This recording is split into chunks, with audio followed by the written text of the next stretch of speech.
Hello? Hello and welcome. I promise I didn't even touch it.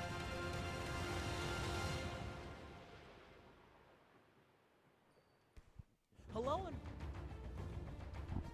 Hello and welcome, Eagles fans all over. Whether you're from around the country or even around the globe, we want to welcome you and extend a warm welcome all the way from our small home in Pensacola Christian College. We're in the All-in-Our Sports Center, and our first game of the year has been a tri-match, including the schools Coastal Alabama, Pearl River Community College, and our very own Pensacola Christian College Eagles. Ladies and gentlemen, Pearl River has been very much dominant in this tournament so far, and Diamond Jones has been low-key the spotlight player in the first game, recording about 13 kills as well as collecting 6 kills in the past tournament. So both teams are seeking a win here, the Pensacola Christian College Eagles. Two players you definitely really want to look out for is Brooke McLeod as well as Brittany Hunter. Two two upperclassmen presence that provide a lot of experience and also a lot of talent for our forefront. Well, ladies and gentlemen, don't go too far. My partner Brittany and I will be presenting this content towards you. But until then, I want to introduce you to watch some promotional videos provided by my college. See you soon. Want to get a head start in college? With Pensacola Christian College's online dual enrollment program, you can do just that. Open to juniors and seniors in Christian schools and Abeka Academy homeschoolers, dual enrollment students can take up to 6 online courses per year, all counting towards PCC college credit requirements. With 3 different options throughout the school year and summer and over 20 courses, choose to lighten your college load. And, depending on your major, finish college early. You will be able to fit courses around your schedule. A perfect way to complete many of your general college education courses before you graduate high school and step foot on campus. To learn more about getting a head start on your education today, visit pcci.edu/dual enrollment.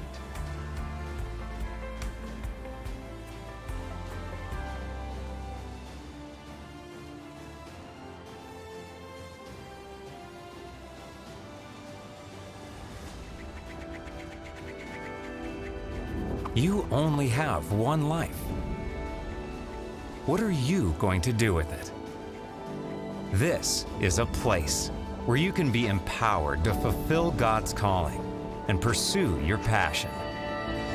I had told my pastor before coming here, I was like, I don't really like school, but now on my 3rd year, learning is so much fun. Incrementally, we're ready to do more, we're ready to face more, and to say, this may not be the easiest thing I've ever done, but it's the most rewarding thing I've ever done. Teaching is communicating facts, but the bottom line for me with teaching is connecting the material so the students not only know it, but appreciate it and also know how to use it. We have great faculty and they honestly inspire me. They'll constantly tell you, if you need something, come talk to me. You can have a really good teacher-student relationship. And that's one of the reasons why I chose PCC, is to have faculty that love God to help me further my spiritual walk with Christ. Faculty are saying it's going to take hard work and dedication to be the best at whatever you're doing for God's glory. Everything that I see here is Christ-centered. Why is PCC here? It's to change lives and make them more like Christ. They want students to make an impact on the world. I think their goal really is to change the world, and they do it one student at a time.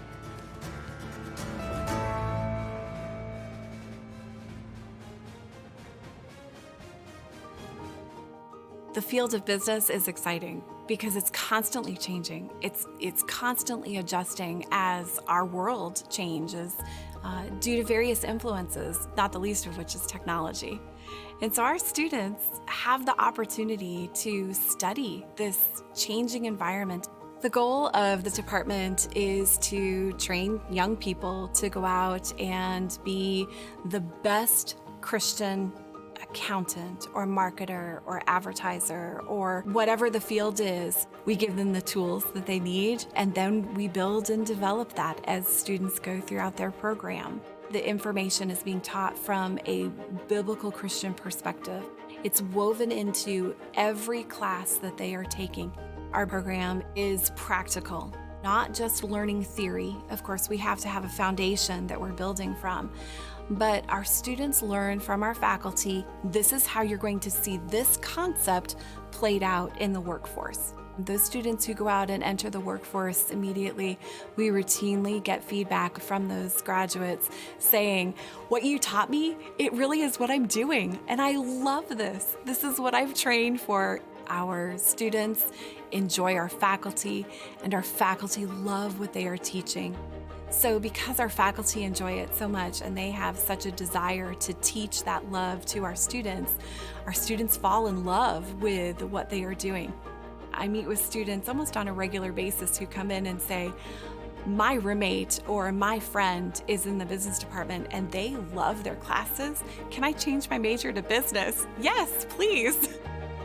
I would love to hear from you if you're interested in our program. So feel free, reach out. Let's have a conversation about why the Lord may be calling you to PCC.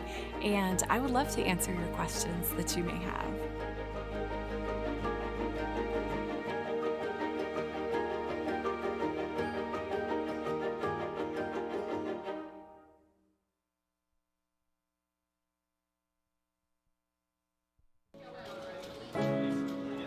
I always liked helping people, so being able to serve people, and Chick-fil-A definitely gave me that facet to be able to do that. It's not always about the chicken. Sometimes we get focused on all the day-to-day operations, and sometimes you got to remember it's about the people. Being able to influence the young team members, not just business, but just different personal situations, because you never know how long you're going to have somebody. And so it's just nice to see us enrich other people's lives, and it's like, you know, this is why I like Chick-fil-A. It's more than just a chicken sandwich, which I love, but it's about the people, whether it's my team or just the other vendors we come in contact with or the customers. I knew I wanted to go to a Christian college. I was looking for that big complement to be able to grow in a Christian environment for business. And so that's what attracted me down to Pensacola originally. So when I think about different professors, I think very fondly of that took a lot of extra time if I was struggling in a class, or even if they weren't teaching me that semester, they knew me from before, and they would be able to say, hey, how are things going? And if they said, hey, I was struggling in this, hey, swing by, I can help explain that. And for a lot of the business aspect, it's very important, it's very intriguing to me. I had that nice base knowledge of how business law works, and then I could do a little more research and continue to grow from there instead of going in cold, not knowing anything, being completely unprepared. So, but even here it is 15 years later, and that's something that helps me now since I had that foundation.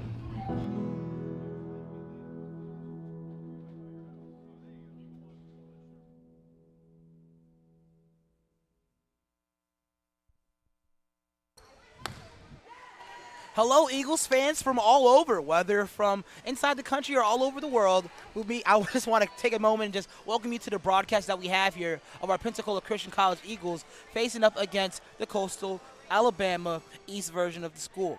I'm Alvin Chapman. Alongside me is my wonderful boss, volleyball enthusiast, and also the sports information director of Pensacola Christian College Athletic Program, Brittany Paddock. Brittany, how are you today? I'm doing pretty good, Alvin. Excited to see our Lady Eagles come out in the second set of the tri-match. Yeah, and honestly, this is a lot to look forward to. Of course, we didn't win this last game, but there was a lot that we could, I would say, just work on, or a lot that we have to look to improve from seeing the last matchup with the Eagles. Oh, absolutely. I mean, there's always things that you can improve on in a game.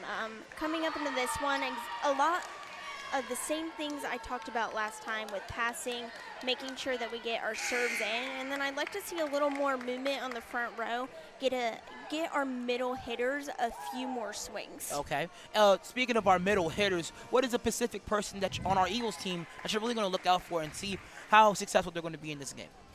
In this game, I'm really interested to see how Brooke McLeod, our libero, actually comes out and plays. Coastal Alabama has some really good hitters, and her leadership on the back row and being able to cover is going to be key. And especially, like, McLeod is a very popular and also a very talented player as well. She scored 11 digs in that last outing, and of course, by the looks of it, it didn't look like she was doing all as well because Diamond Jones was just hitting her spots tremendously, still scoring 11 digs against a team like Pearl River Community College is awfully pretty talented, honestly. Oh, definitely. I mean, she's sitting a little over 220 digs away from 1,000 career. Oh, wow. So she is definitely talented, and I'm looking forward to seeing her break that this year. Yeah, and it wouldn't be too long until she probably breaks all those that esteemed record, and I don't know who holds that record, but it probably wouldn't hurt that person that much since a player as talented as Brooke to break it. But until then, ladies and gentlemen, I just want to go ahead and kick it over to our announcer in order for us to get the national anthem, the starting lineups, and also a word of prayer to begin our matchup. To the true spirit of competition and upholding the 4 core values of the game plan for life: love, integrity, faith, and excellence. We ask that each participant, official, and spectator join us in exhibiting these Christ-like characteristics and help create a positive environment in which to enjoy today's competition. Please stand for prayer.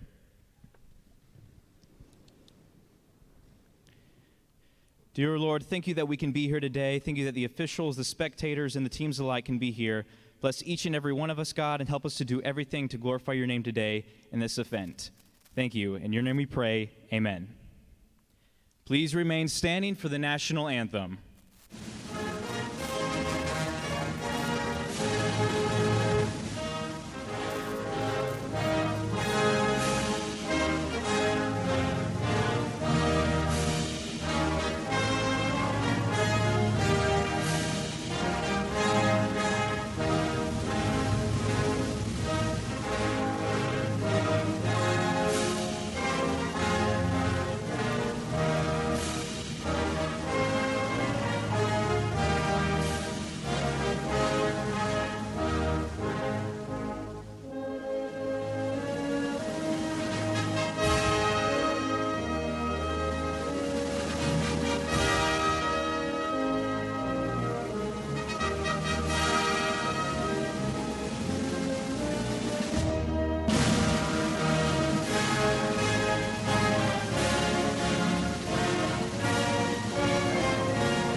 Tonight's sports medicine coverage is provided by the Andrews Institute and Baptist Healthcare, the official sports medicine provider for Pensacola Christian College. Starting tonight for Coastal Alabama, number 2, Michaela Friedrich. Number 5, Madigan Watkins. Number 12, Daisy Cordell. Number 16, Lakin Pratt. Number 23, Roxy Wallace. Number 25, Rainey Kirkland. Coastal Alabama is led by Coach Steve Dickey. And now, your Pensacola Christian College Lady Eagles. Starting tonight, number 1 is a sophomore from Davison, Michigan, Hannah Darrow. Number 3 is a junior from Cleveland, Tennessee, Bethany Gamble. Number 7 is a junior from Port St. Lucie, Florida, Brittany Hunter. Number 8 is a sophomore from St. Anne, Illinois, Allie McGirt. Number 13 is a sophomore from Valparaiso, Indiana, Haley Butcher. Number 17 is a sophomore from Beloit, Wisconsin, Cora Lathers. And number 18 is a senior from Simi Valley, California, Brooke McLeod. The Lady Eagles are led by Coach Kaylin Oman with assistant coach Supa Leota. Officiating for tonight's games are Maureen McCannon and Lori Lally. Just to review that little starting lineup for the Coastal Carolina East version of the squad, I believe they're the Eagles. Michaela Frederick wearing number 2 is going to be starting as well. Madigan Watkins, Dave Porto, Lakin Pratt, Roxy Wallace, Rainey Kirkland. Starting lineups for the Coastal Alabama Eastern version of the school. And for our Pensacola Christian College Lady Eagles, number 1 starting as the outside hitter, Hannah Doro. Number 3, Bethany Gamble, as well as outside hitter. Number 7, Brittany Hunter, another one of our outside hitters who also leads the teams in kills this year. Brittany McLeod will be our libero for this matchup, as well as Cora Lathers, who will be playing in the back alongside Haley McGrew and Haley Butcher. Brady, I'm super excited about this game. I'm sure our Lady Eagles are as well. But just as a mindset and a game plan, what do you think that the Eagles have to do in order for us to jump out early and not just be successful from the jump, but to possibly take the set as well? Coming in on a TriMet, big thing is going to be that they have to forget about what happened in that previous game. Come in with a brand new mindset. This is a brand new match. Fight for every single point. That mentality of the ball should never hit my side of the floor. I'm going to hustle after every single point, get it over, and then just focus on the fundamentals.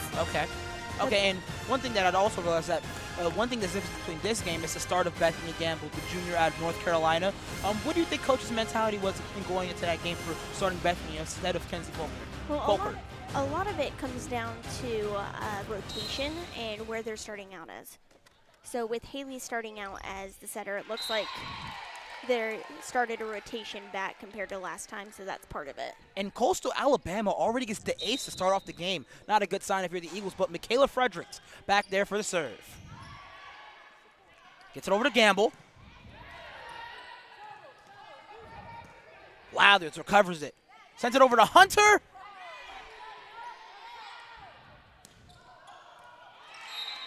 Lathers attempts for the dig, but that will be another point here for the Coastal Alabama East version of the college.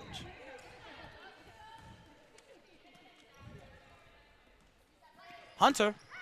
And she gets the line spike right there. Beautiful play there by Brittany Hunter, the freshman out, not the freshman, but the junior out of Florida.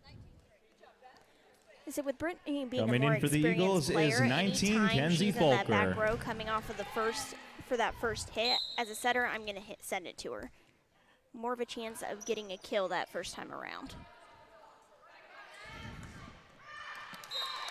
The Warhawks a little bit too strong there on that spike right there, so the Eagles will score. Kenzie Volker, a person we talked about early, finds herself in the game already. And one thing that's kind of funny is the fact that we talked about earlier how she led the team in, I believe, in aces and also in assists. And I actually corrected you, boss.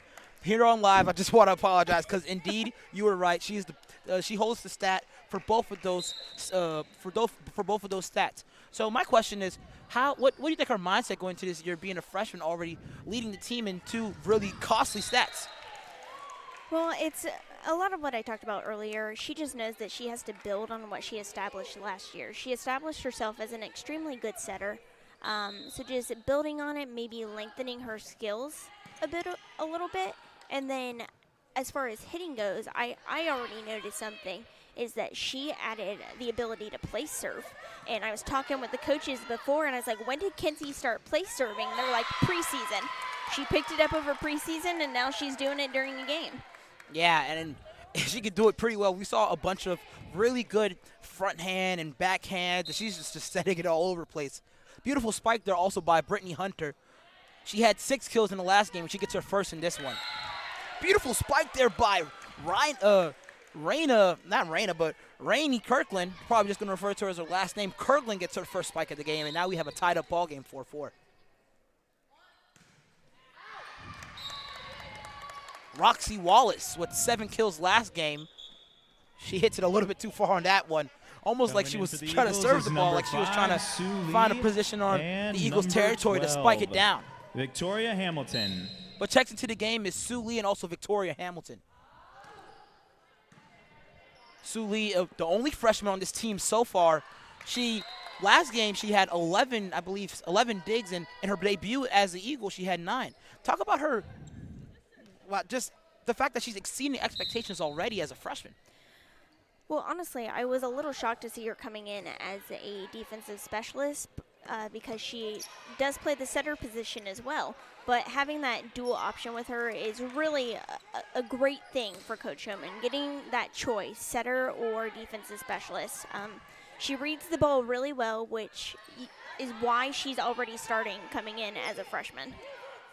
Kenzie Todoro with the off speed, and she gets the kill. Let's see that one again. Just a beautiful setup there by Kenzie Volker. And that wasn't even Doro. I believe that was Hamilton. Which is kind of weird, but hey, let's give the kill to Hamilton.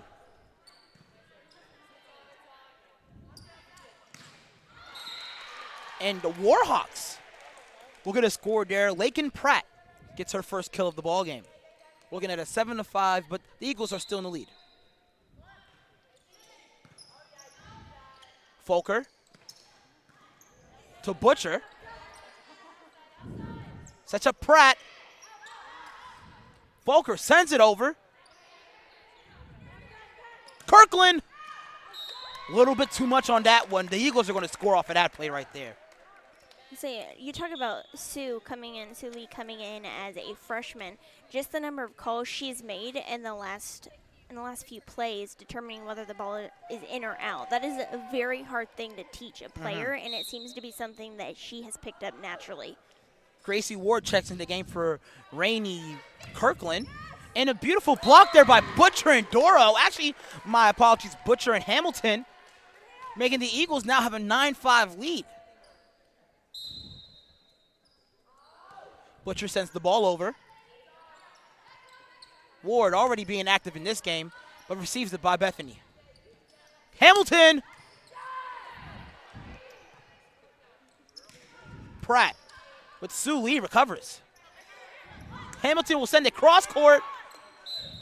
And Pratt barely got it, but I believe there was some type of violation there. Brittany, tell me what happened here. Okay, so the official called a double hit on the person who hit the ball the second time, and basically that just means that their hands were uneven and it caused them to hit the ball twice. In a row. Makes sense. Ward. Another phenomenal block there by Doro and Bethany Gamble. Second one that we see Doro get a part of. And now we have an 11-5 ball game, and the Warhawks have to take a timeout here because the Eagles are coming out on top here. Now, when they take it over, let's go ahead and take a break ourselves.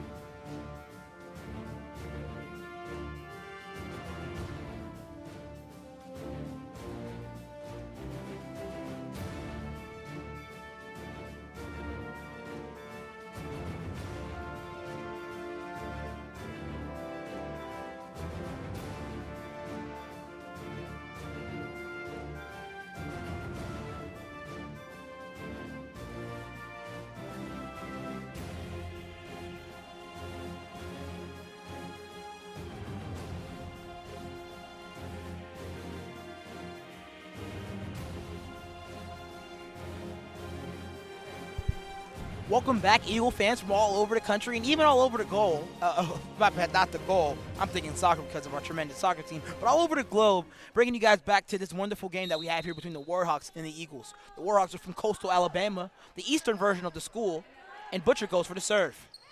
Doro, beautiful recovery there, and she'll score for the Eagles as well.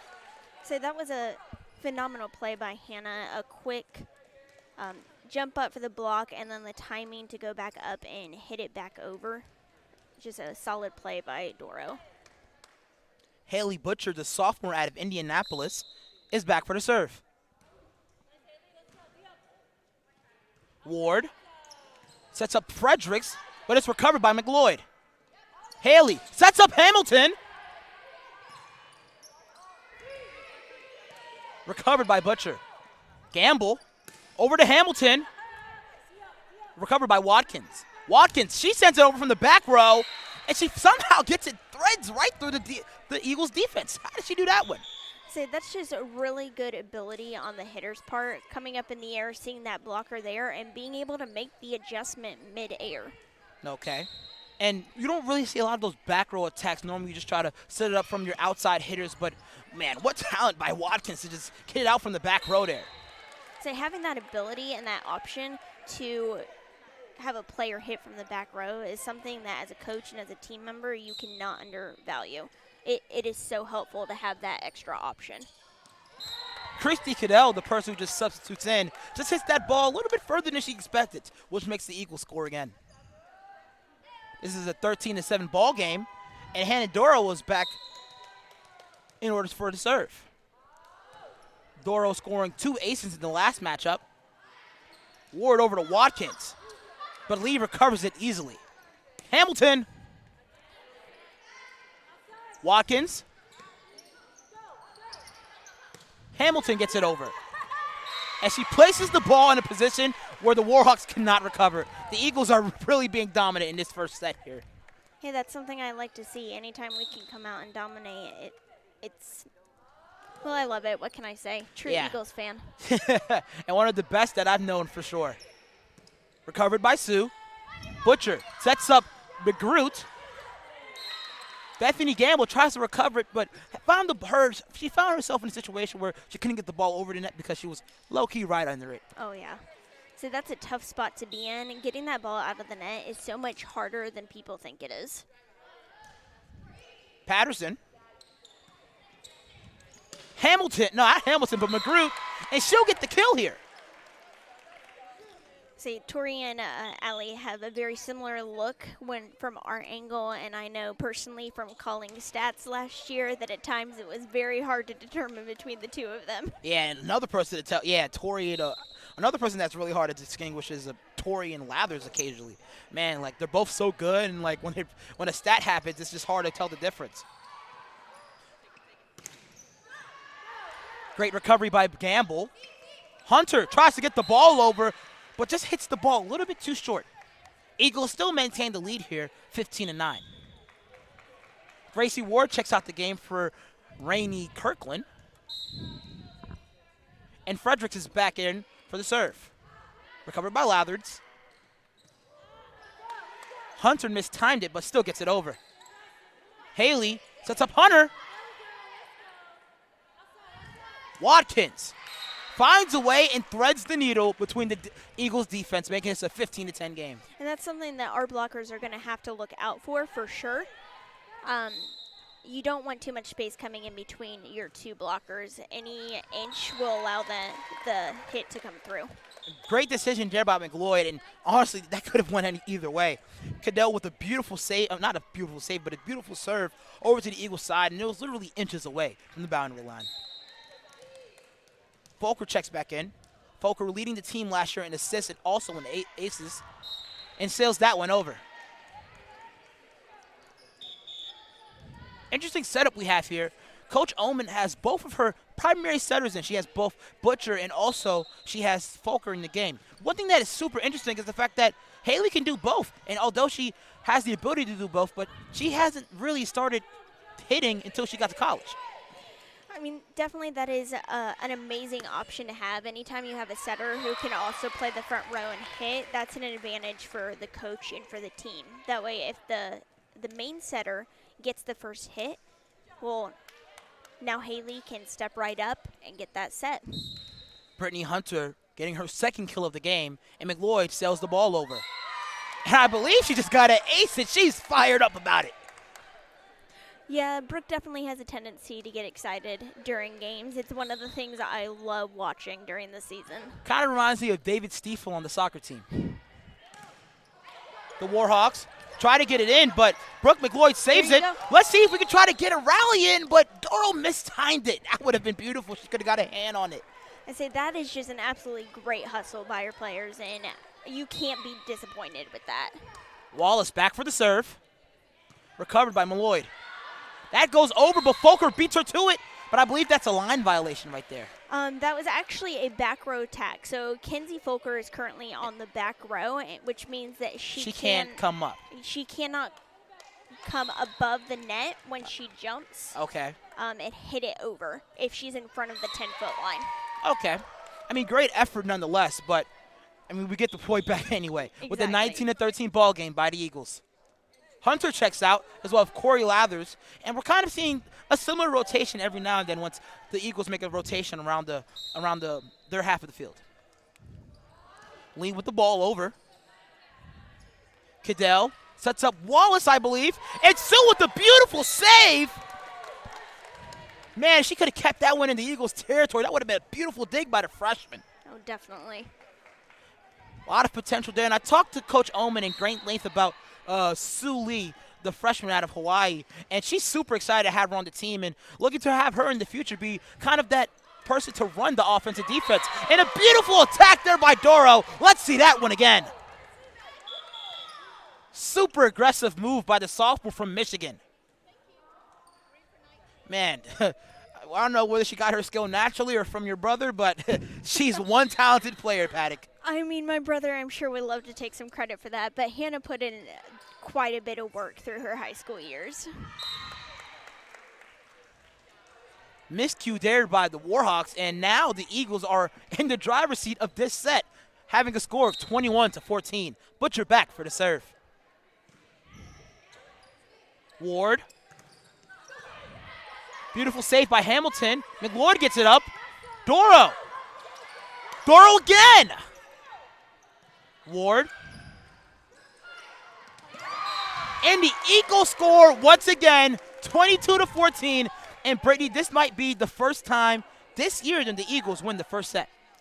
I believe you're right, actually. With Bruton Parker in our game on Saturday, we lost the first set and came back and won the second one. So.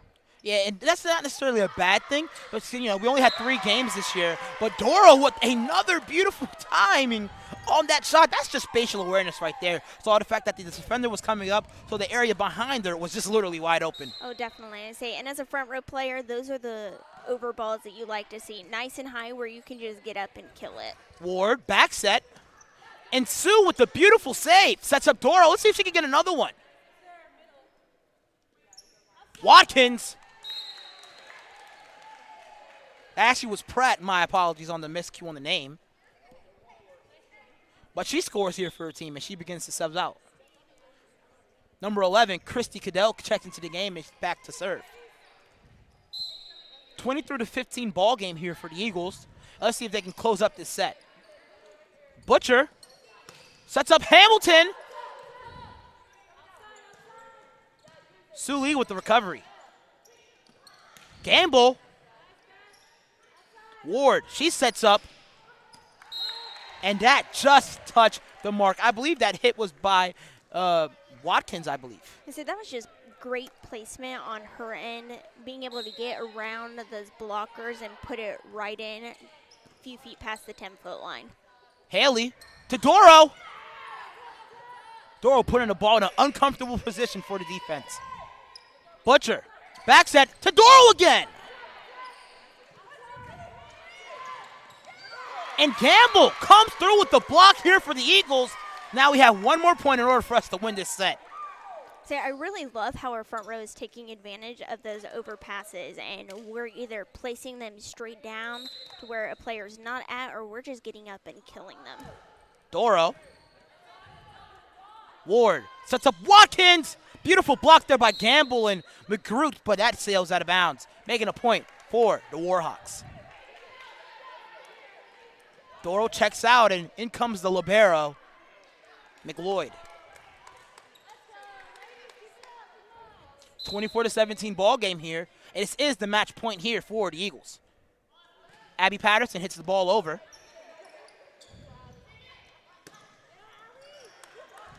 Allie gets the kill here. And this is the first match that the Eagles have won all year in an awesome fashion as well. What did you love about this match here, Brittany? I love the enthusiasm coming from the girls. I mean, it doesn't matter who was finishing, who was getting the pass. They were complimenting each other. That's the most talking I've seen out of them today. Those are key elements that will really help us going forward into the next 2 sets. Yeah, and it seems like they're having a lot of fun out there being in the driver's seat of this game, coming out early, taking the first set here. Let's allow these teams to talk it over as we take a quick break.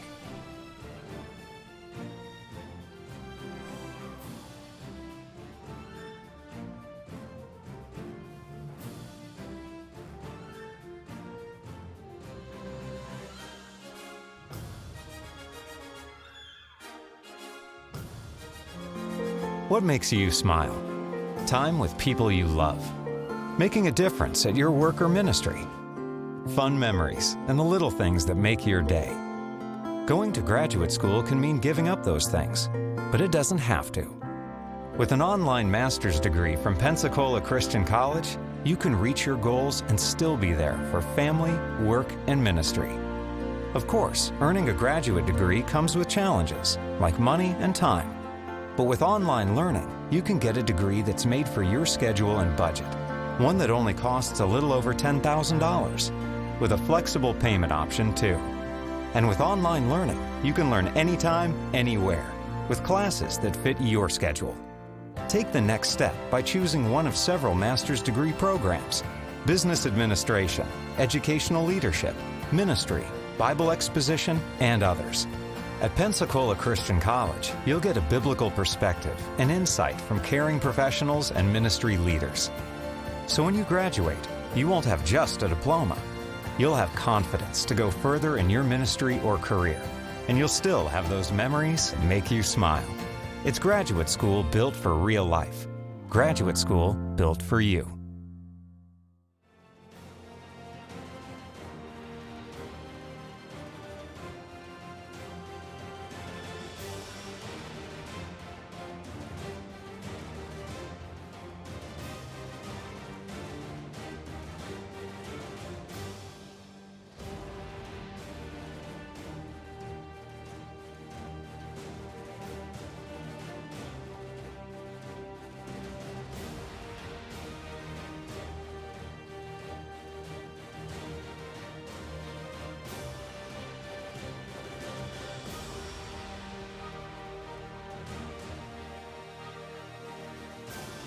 Welcome back, Eagle fans, from whether you're around the country, all over the world. Alvin Chapman alongside with my wonderful, amazing boss. Brownie points there? Yeah? No? Maybe. Maybe. My wonderful and amazing boss, Brittany Paddock. And, man, what a first set there for the Lady Eagles. Having that being the first set that they can win for the first set that they've won all year. Well, not the first set that they've won all year, but the first set that they've won, for that being the first set of the game all year. Had to rewind that a couple times. And possibly this could be the first game that they win all year. What do they have to do in order to make that happen? Okay, well, the big thing is going to be momentum coming into this next game. This next match. They cannot let their momentum down. They have to stay aggressive on the net, make sure their passes coming up, and make sure that they're getting their serves in. Okay, and matter of fact, talking about passes, let's talk about some spikes here. Hannah Doro, last year having one of the top hitting percentage in the nation, leads all hitters today right now with 4 kills. What does she have to do in order to maintain successful in this game? Well, unfortunately, it's hard as a hitter because it's going to come down a lot to your passing. Hannah plays the middle hitter position, so that means that depending on the passing, she may not get as many opportunities. So her being successful in today is really going to come down to her teammates. Okay, and speaking about success, man, she was plenty successful in that first half. We have a 1-1 matchup here, and Kenzie Folker prepares to send the serve over for the Eagles. Kenzie Folker, team leader in aces last year, doesn't get one dare. Beautiful block there, set up there by Butcher and Allie, not Ailey. My bad, man. It's so funny. Allie and I were talking after the game, and her parents were a little upset of me messing up her name. So if you guys are watching right now, super sorry. Won't happen ever again. Allie McKirk is a great Eagles volleyball player, even though she missed that last spot right there, but she's been doing phenomenal all day with 2 kills so far in this matchup. Oh, definitely. I love watching Allie play. I mean, seeing her go from that outside hitter position last year to transforming more into that middle hitter position has been something that I've really enjoyed. Got the chance to watch them this past spring, and when I saw her there, I was like, okay, Coach, I see what you're doing. It was a very smart move on her end. The Warhawks finally get it over. Hunter already has 3 kills.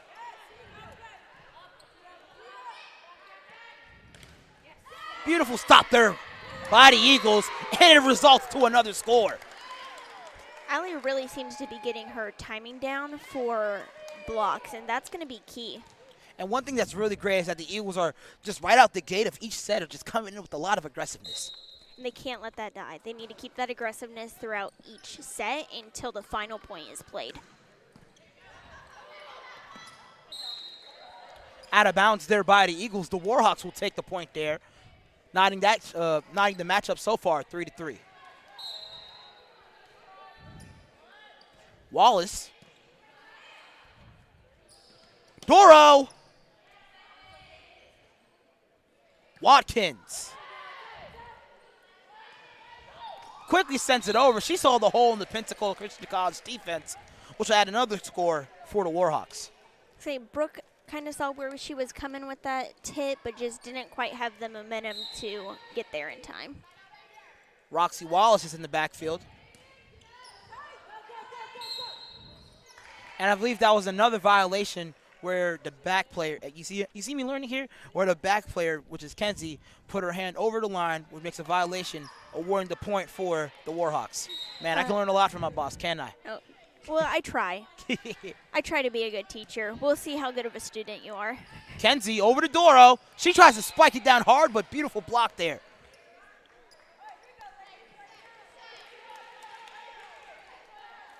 By Kirkland and Pratt. On the front row there, we have Watkins, we have Wallace, and we also have Kirkland. Doro sends it over, and a little bit of off-speed there. We thought right there that Medigan Wallace got a hand under it, but obviously she didn't, so that rewards a point there for the Eagles. So that's a great off-speed shot by Hannah, and just once again seeing that hole and being able to place the kill right into the hole. Sue Lee, she sends it over. She had a total of 5 digs in the last set, leading all players. Fulfer sets up Hamilton. Watkins. Actually, that was Pratt, excuse me. That was Kirkland, and she scores a kill for her team. Rainey Kirkland, now 3 kills in the ball game, gets subs out for number 11, Christy Cadell. Doro took the bump off the wrong direction, resulted to another point for the Warhawks. The Eagles now down in this half. I believe this is the first time they've been down all game. Doro receives the set. Folker and Lakin Pratt, violation, not a violation, but hits the ball right into the net, resulting to another point for the Eagles. Kenzie Folker comes out the game, bringing in Bethany Gamble. Bethany recording 2 blocks in the last competition she was in against Pearl River. Almost scores another one, but that line shot right there touches the boundary and scores for the Warhawks there. I said that was an absolutely great shot by Coastal Alabama. I mean, you can not ask for a more perfect location than right in that back corner. Pratt preparing for the serve. Gets it over to Sue, but she kind of mistimed it a little bit, and now Coach Oman is requesting a timeout to talk it over.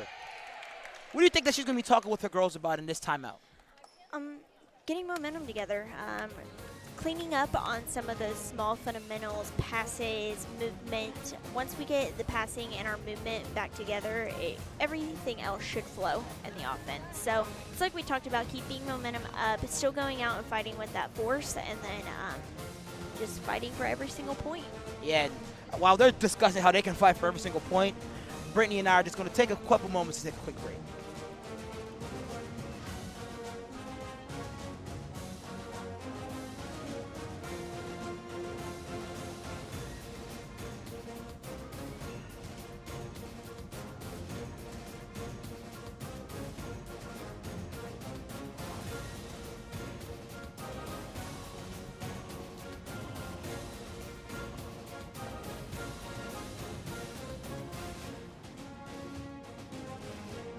Welcome back, Eagle fans from all over, whether you're in the country or around the globe. We want to welcome you back to this matchup that we have here. The Pensacola Christian College Eagles take the first set, but find themselves down here in the second. Pratt is back to serve.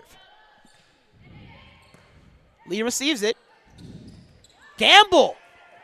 Way to be there at the right time. But McLeod receives it. Sets up Doro! And Coastal Alabama playing around with it in their territory. That creates another point for the Eagles. It's exactly what I was talking about before. Once you get those good passes in, it opens up your options. So you had 2 great passes. That second one, we were able to do a quick hit and get a point off of it. Hannah Doro, the one who received the kill, serves the ball and sends it over to Coastal Alabama. Beautiful block there by, I believe that was McGirt and Bethany Gamble, resulting to another point for the Eagles. Right out of the timeout, they're already getting 2 points on the board. And that's exactly what you want to see, coming back from that timeout and getting some renewed energy and focus. McGirt sets up Frederick. Lee receives it. McGirt with the off speed and gets it right inside the boundary lines. 3 straight points for the Eagles right off the timeout. And, man, that timeout must have been helpful. Oh, definitely. You can tell just by the way they're coming out and playing. Doro with the serve error there, giving the Warhawks the point. 11-8 ball game. Warhawks with the advantage. Abby Patterson back for the serve. Butcher sets up Hamilton from the right side. Normally doesn't play in that area, but still gets the kill there.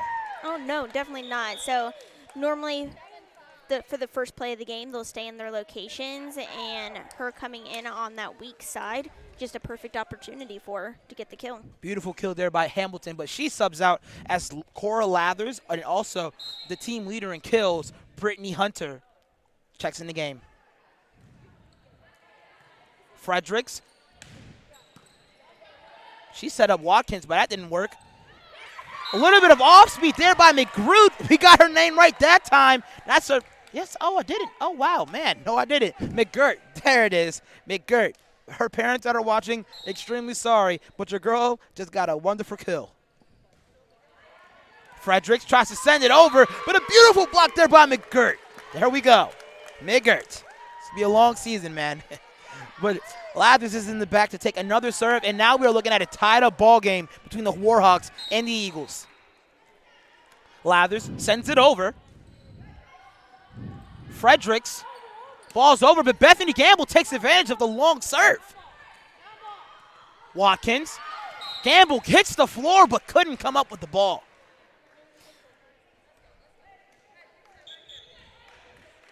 Kirkland checks back in for Cadell.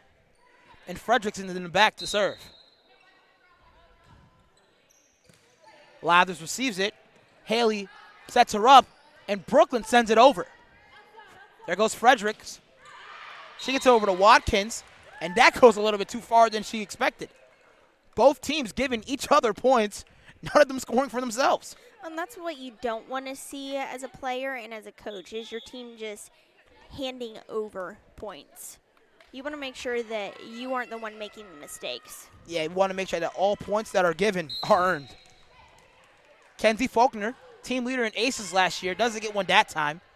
Fredericks gets it over to Wallace. Roxy Wallace records the kill for her team. Roxy Wallace provides a really big point here for the Coastal Alabama Warhawks, putting them up 1. Service error there by Watkins, and that sends the ball over to the Eagles. Points that they literally had to do nothing but stand to receive. McLeod sends one over, and my volleyball enthusiast plus amazing bosses could have definitely explained to you guys what just happened here. Okay, so that was a service rotation error. Basically what happened is you had two players crossing each other before they were able to. Makes sense. But Kirkland takes advantage of the hole in the defense. Lathers could not recover, making another point for the Warhawks, knocking this game up at 14. Number 23, Roxy Wallace is in the backfield. McLeod tries to recover it. And Doral ending up on the other side of the field. The way to put your body out on the line. But that will also result for a point for the Warhawks. So those are the difficult ones to get, the one that you want to go all out for, but you know that pull is just right there. Back set to Hunter. Watkins gets it over. Sets up another one of those opportunities that Doro loves. McLeod recovers. Faulkner sets up Hunter. Recovered there by Pratt. Wallace. Ashley Kirkland. Doro. Recovered by Lathers. Faulkner tries to find the hole in the defense. Doro sends over to off speed. Hunter sends the ball over, and I believe that was a net violation there by the Eagles. That was actually a double hit. A double hit. So it looks like Brittany's hands might have dropped a little too far, and then she just, when she went to hit it, not quite even. But Brittany, I saw the expression of your face. You didn't seem too pleased with that call. I mean, I don't have the angle that the referees do, so it's very hard to tell from my angle. I can't see where her hands are. I was more watching how our players and coaches were reacting to it. Wallace sends the ball over. Fulker sends one to Hunter on the right side. Lathers recovers. Fulker sends one over.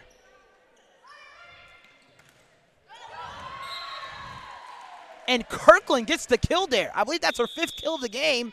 And Coach Oma's going to have to call another timeout. But hopefully with this timeout, we can get the same result as we got as the last one and go on another 4-0 run. Oh, that's what I'm hoping for. But as they talk things over, me and Brittany are going to take a quick break. Be back with you guys soon.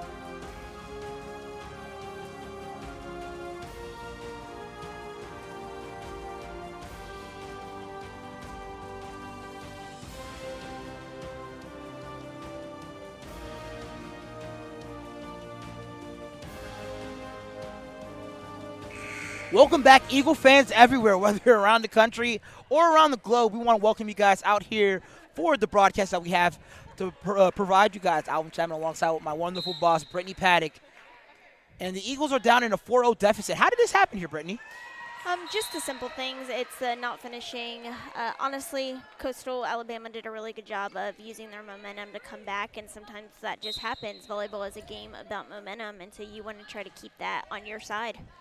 Wallace sends the ball over, sets up Fulker. And Doral tries with a little bit of the off-speed, but Butcher takes care of it. Pratt. Fulker sets up Hunter. And a beautiful hit there, almost ruined our TV here. Man, this is an expensive one, but at a great cost as well. We can see that on the replay here. Look at you being so concerned here on the replay. That's a funny one. Man, I hope that's coming out of your check. Just kidding, I'm playing. But Sue Lee checks into the game and prepares to send the ball over. Eagles are now down to a deficit of 4, 19-15.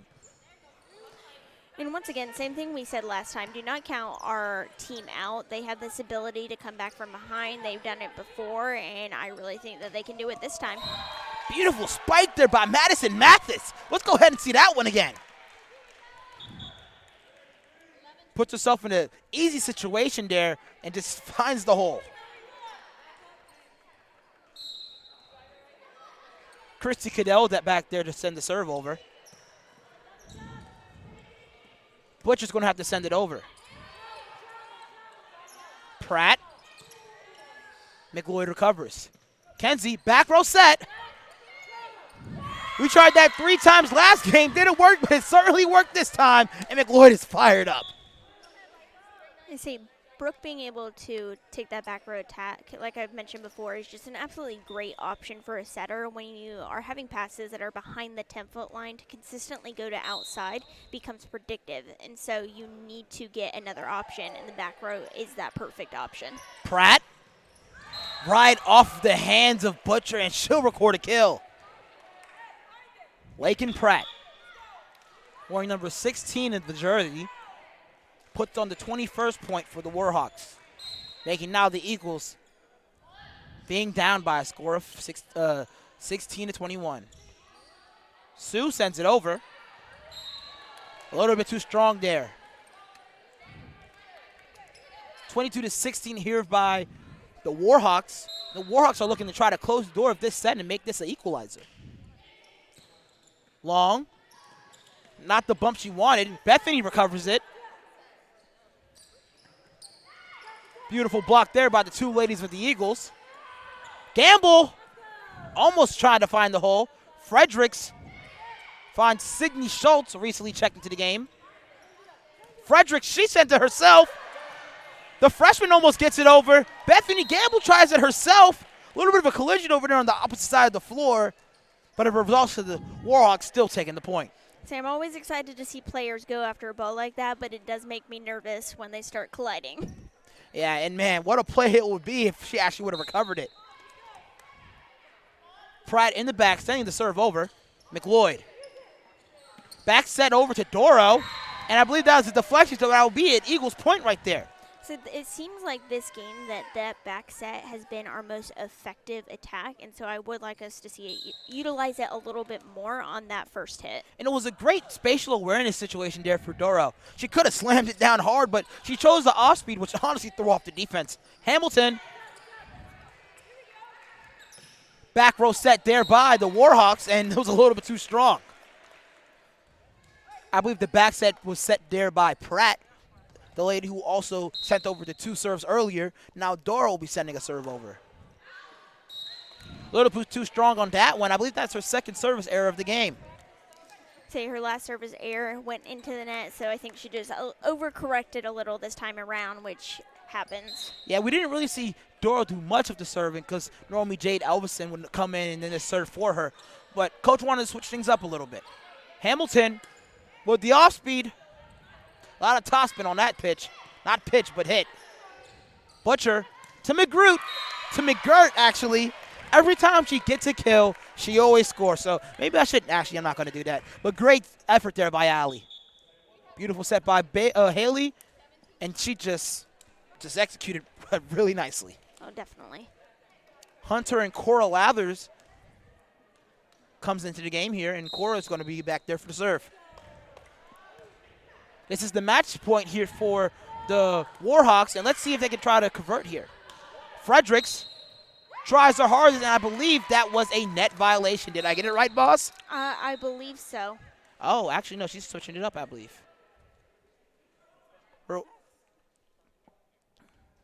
We'll wait for the verdict from the referee here, and I believe, yes, it is a net violation. Yeah.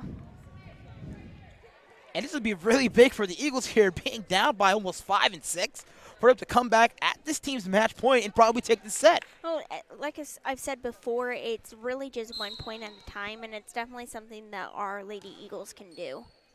Cora sends it over. Fredericks finds Wallace. Hunter bumps it.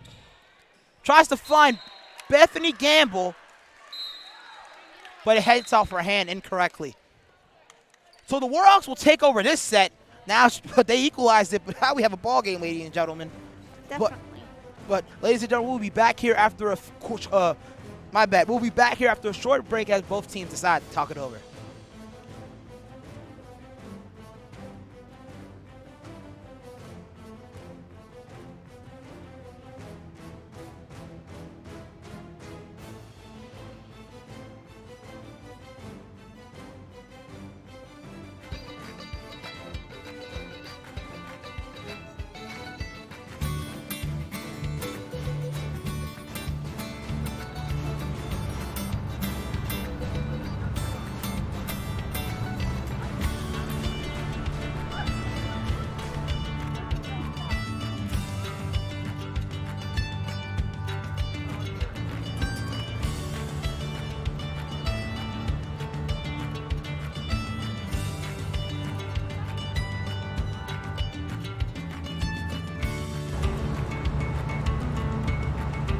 I donated.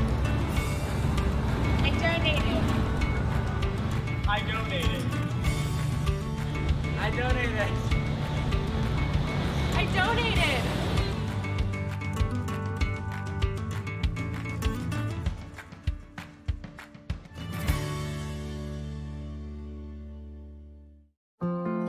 What makes you smile? Time with people you love. Making a difference at your work or ministry. Fun memories and the little things that make your day. Going to graduate school can mean giving up those things, but it doesn't have to. With an online master's degree from Pensacola Christian College, you can reach your goals and still be there for family, work, and ministry. Of course, earning a graduate degree comes with challenges, like money and time. But with online learning, you can get a degree that's made for your schedule and budget. One that only costs a little over $10,000. with a flexible payment option too. And with online learning, you can learn anytime, anywhere, with classes that fit your schedule. Take the next step by choosing one of several master's degree programs: business administration, educational leadership, ministry, Bible exposition, and others. At Pensacola Christian College, you'll get a biblical perspective and insight from caring professionals and ministry leaders. So when you graduate, you won't have just a diploma. You'll have confidence to go further in your ministry or career, and you'll still have those memories that make you smile. It's graduate school built for real life. Graduate school built for you. Welcome back, Eagle fans. Whether you're from around the country or all around the globe, Alvin Chapman and Brittany Paddock are here right now in order to provide you guys with a very intense game. The Warhawks coming in with the equalizer here, and the Eagles have to come back somehow and provide some type of answer. So, Brittany, what did you like the most out of the Eagles out of this last set? I definitely liked how they came out after both timeouts that Coach Oman called, and really just came out with that energy and fought for every single point. We really also played aggressively at the net, and we just need to continue that through the rest of the game as well. And talk about aggressive, man. All of these sets are coming down to single-digit points, and I'm assuming that this one is going to as well. Michaela Fredericks sends over to serve. McLeod skies it high, but it's in the hands of Hunter. Wallace. Actually, not Wallace, but Kirkland. She comes in and gets the kill here. Renee Kirkland, with her 8th kill of the game, adds on another one. And a beautiful serve there by, I believe, Michaela Frederick. She gets her first ace of the game.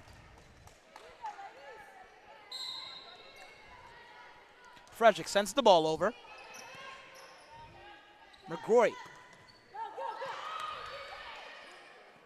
Haley, she sends the ball over. Kirkland takes it. Butcher, back tap to Bethany Gamble, and she finds the turf. Let's see that one again. And Bethany Gamble, she's been hitting all night. Some of them have been hitting to the back of the net, and it must feel good to finally hit the hardwood on that one.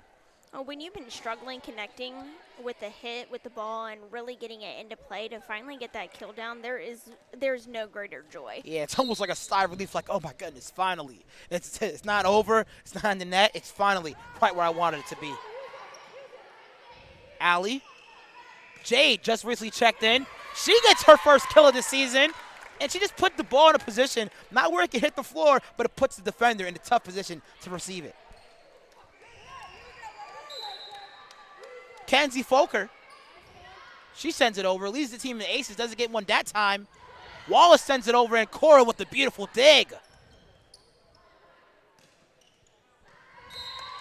A little bit too strong there by the Warhawks, and the Eagles will take the point here with a 3-2 lead.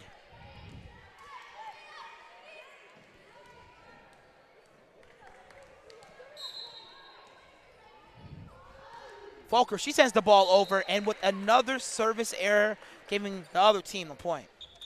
Something that you don't want to see here, Brittany. Oh, no, definitely not. Serve's got to go in. You can't afford to miss those. Madigan Watson back there for the serve.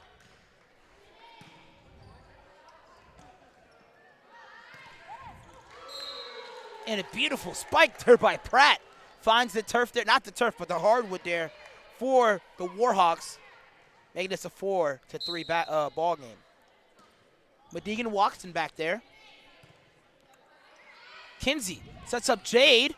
Got it killed the last time, but right in the hands of Pratt. Beautiful dig there by Lathers.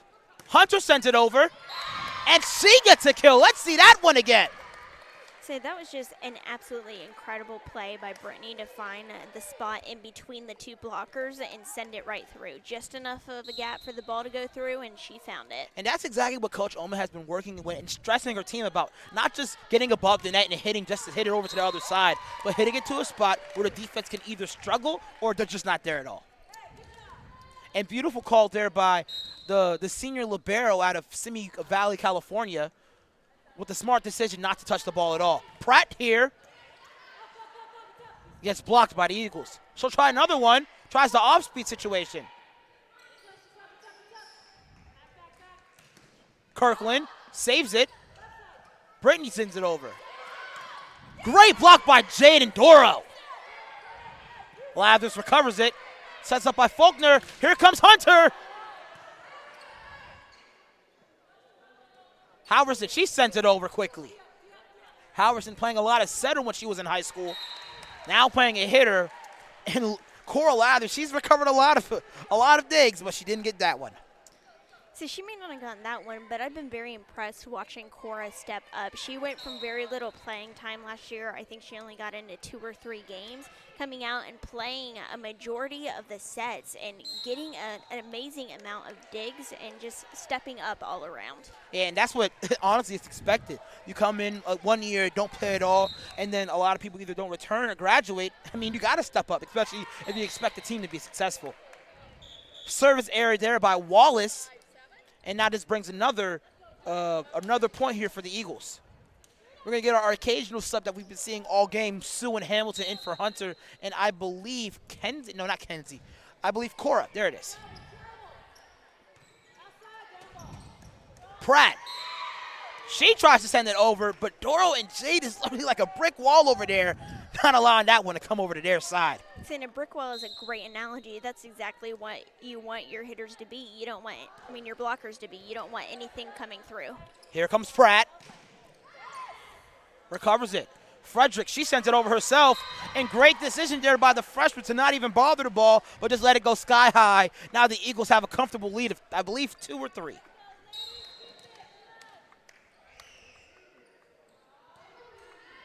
Beautiful serve there by the freshman. Fredericks. And a little bit of miscommunication there between Fredericks, the normal libero. I'm surprised he's not playing libero now. And between number 3, Madison Mathis. So it looks like on that play, Fredericks is currently setting, and that ball just got a little too close to the net, and so she was trying to hit it, couldn't quite get it. Service Error there by Sue, but the Eagles still maintain a 9-7 lead. So far, this matchup is equaled all up, 1-1 as far as the sets. And this set is extremely important towards who's going to win for this matchup.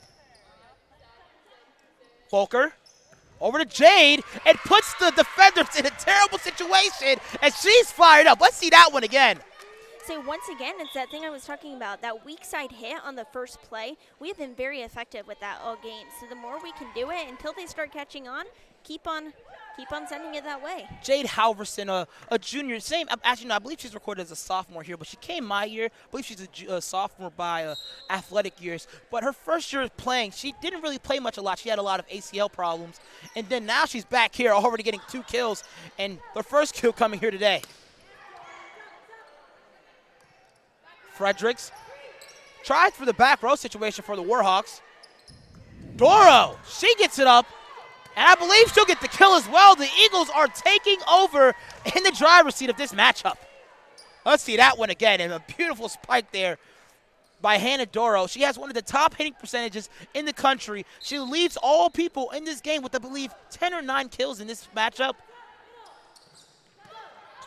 Beautiful move by Hamilton. Hamilton by herself.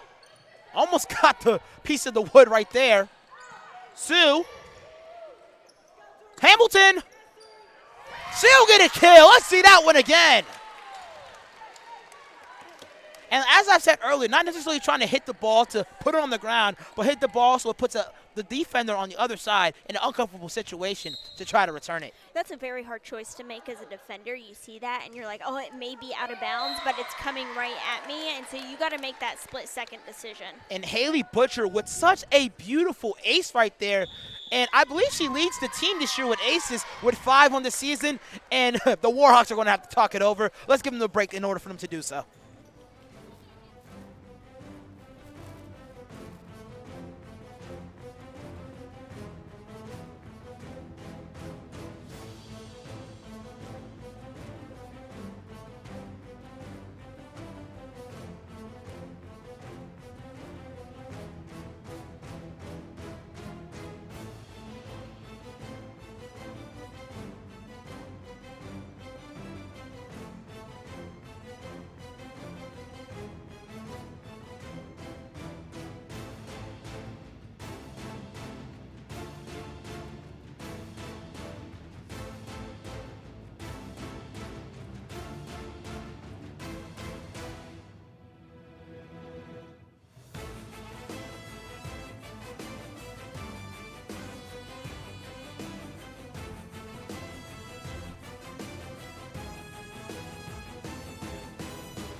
Welcome back, Eagles fans from all over, whether you're from around the country or even around the globe. We're here to provide you with some of the best Eagles contact that you could possibly get. Haley Butcher with the serve. Got an ace last time, and she leads the team with 5 aces on the season. Watkins, she sends it over. Asking my apologies, that was Pratt. Gamble puts the ball in a terrible situation for her to try to recover, and Gamble gets another kill. That was a great kill by Bethany. That's something you want to see a lot more of from her. Yeah, and the line wasn't open. She sends it across court, and Cadell couldn't handle it, so it ends up for a point for us. Now we lead comfortably by 7. Frederick, she quickly sends it over.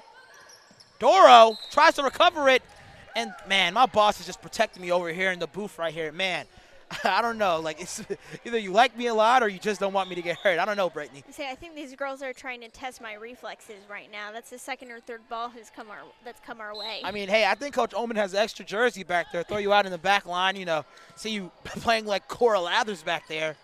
Doro! Frederick sets up. Mateus. Butcher. Hamilton. Butcher sends one over for Doro.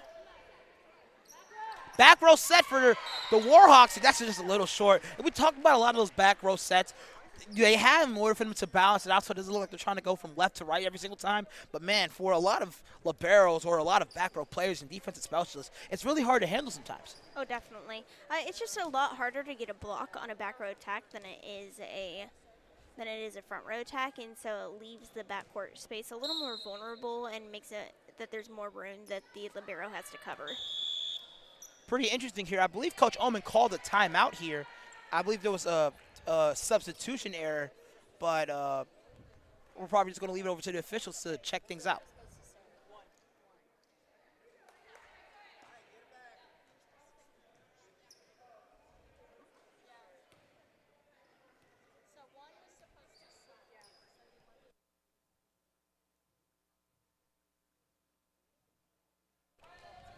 I believe we got everything suited up here. Hey, boss, let's see if I got this call right. So it was supposed to be Hannah Doro who was supposed to serve, but she came off the floor. So the coach tried to call a timeout, but I believe it was a little bit too late. Did I get that one right or no? Yeah, you pretty much got that one correct. Man, I'm getting brownie points for my job, am I? But Hamilton did a phenomenal job getting another kill here today.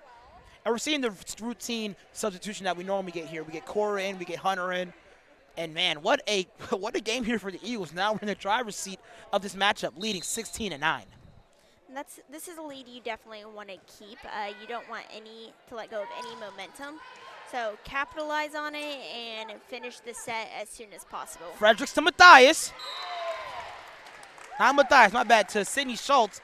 And I believe that is a net violation going to be now Eagles ball. Cora Lathers is back now to serve.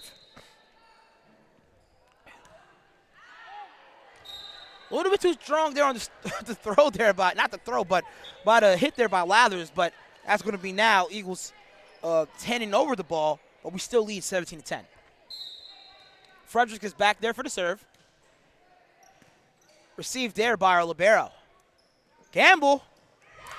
She gets another kill. And that wasn't a kill where she was trying to aim towards the field, but it seemed like she was trying to aim towards the opposite hand of the blocker so it can just ricochet right off her hands. Yeah, so definitely. You see, if you go back and look at it, you can see the blockers aren't quite lined up and they aren't completely turned. And so as a hitter, if you see that and recognize it, you want to hit off those blockers' hands. That way it'll reflect out of bounds. Folker with another service error in this game right now. I mean, it's just, I don't know, like, it's kind of weird how we're seeing so many tendencies of her getting hitting errors. What do you think she has to do in order to, like, either to change her routine or to prevent this from happening? I mean, this is extremely unusual for Kenzie. She doesn't have a lot of service errors normally, so it's really just her digging down deep and trying to come above what she's been struggling. Maybe a little extra practice in the next couple days as well. Quickly sent over by Kenzie. Kirkland, she sent it over, and she sends it over on the hardwood. 3 straight points here by the Eagles. So that was a great recognition by Kirkland to see that nobody was behind our blockers, and just a little off hit to send it straight over. Sets up for Jade. And a little bit too strong here by the Eagles. 4 straight points for the Warhawks. And it seems like they're trying to kind of take away this lead and just set away from the Eagles. And from the Lady Eagles perspective, this is what you do not want happening. You have to come out right away, get a kill. Kenzie did the right thing going to her more experienced hitter right there. We just need to side out now and keep them from getting any more points. 5 straight points here for the Eagles. And now we're looking at a 3-point deficit held by the Eagles now. Lathers takes the bump. Kenzie over to McGirt. Kenzie, she sends it over herself. Almost got a spot on the floor there, but that's recovered by Fredericks. And now 6 straight points there by the Eagles. Scary slide there over there by Lathers. And now I believe Coach Oman has to talk things over because of this 6-0 run here that the Warhawks are holding up. We're going to take a quick break as well as the teams do. Ladies and gentlemen, we'll be right back.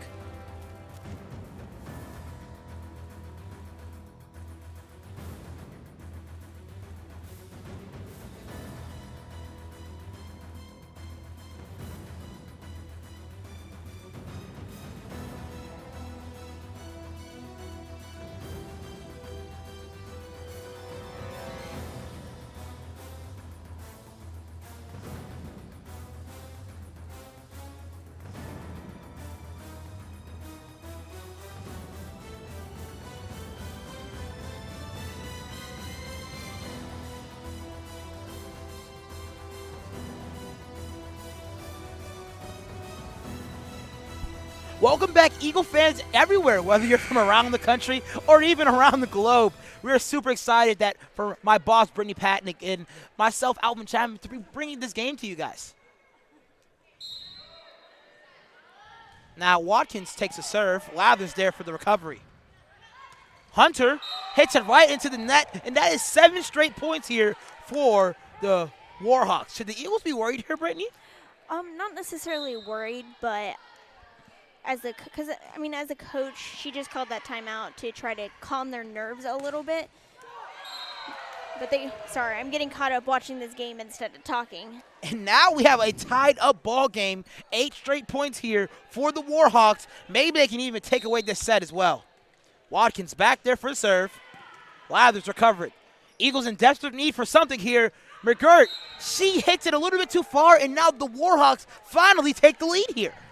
So I think that was the right choice going on that weak side. Just a little bit of an off hit for Adelaide. Didn't quite get her shoulders turned all the way, and that's why it went out of bounds. Watkins in the backfield. Tough for Lathers to take control of. And now we're looking at 10 straight points here by the Warhawks. The Eagles are in the driver's seat here, and now it looks like they're about to lose this set. Well, this is where they need to dig down deep. I mean, what kind of team are they going to be? Are they going to let things like this get in their mind, or are they going to be able to come out on top? McGirt with the off-speed. Kirkland, she gets the kill here, and now that extends the Warhawks' lead to 3. 11 straight points here by the Warhawks, and the Eagles are in much an uncomfortable situation. And Coach Oman calls another timeout. Have to talk things over because they have to do something to stop Watkins and the serves that she's giving. And as they take a timeout, ladies and gentlemen, we're going to take a break as well.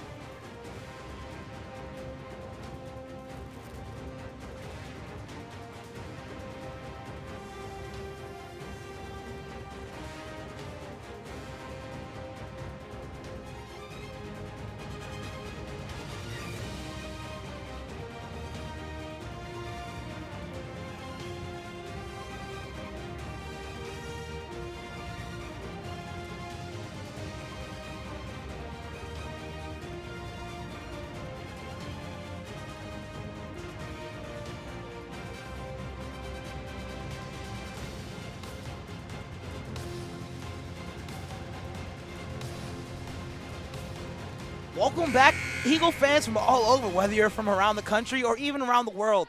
Ladies and gentlemen, this is an interesting matchup here between the Warhawks of Coastal Alabama and the Eagles of Pensacola Christian College. And the Eagles finally get a break here. Smart decision there by the libero, Brooke McLeod. Say calling that timeout on Coach Omen's side, one thing you want to hope that happens is it messes with the server's mind and they don't get their first serve right off the bat, and that's what happened. And I believe that as a net violation on the Eagles, a net violation on the Eagles, which would give the Warhawks their 22nd point here. Wallace is back for the serve. Sends it over. Short serve there. Gets a hand on it, but not enough in order for them to score. Now I believe that this is their match. No, this is not their match point. 23-19 here for the Warhawks. Kenzie. Back tap over for Brooke Hunter. Great job for Jade to put a hand on it. And she scores her third kill of the set. Much needed point here for the Eagles. Puts it in a great position where that back row is practically open on the right side. Sue Lee in the back, the freshman, sends the serve over.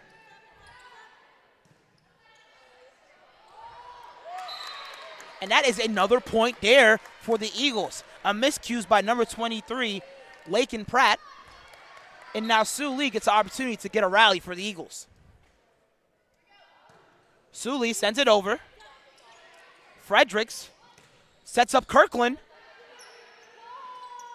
Jade, miscommunication there. And that's going to be the 24th point there for the Eagles. Brittany, explain to me what happened here. Oh, it's exactly what you said, miscommunication. It looks like they were trying to figure out who was supposed to get that second hit. Sue was going for it, and Jade was trying to come in and get it as well, and it's just talking and communicating. Short set there by number 11, Cadell. Jade, she sends one over. Back row spike there. Hamilton keeps it in play. And Folker sends it over. The Eagles desperately need this one. Good block there by Doro. Hamilton, and she hits it right into the net, just like how the last set ended, and this set will also go to the Warhawks. Kind of sad because the Eagles were up by so much, but this game is definitely not over here, Brittany. No, definitely not. You can definitely expect our Lady Eagles to come out in this next set with vigor and some enthusiasm, just trying to push really hard. You can already see Captain Brooke McLeod talking up the team, trying to get them pumped up and excited, ready to go. Yeah, and as Brooke is motivating her team and the Warhawks are discussing what they need to do to maintain this driver's seat, Brittany and I will take a quick break.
Welcome back, Eagle fans from all over, whether you're from around the country or even around the globe. Me and Brittany Paddock, my wonderful boss, are super excited for us to bring you this really competitive game, which the Warhawks actually took full advantage of this last set.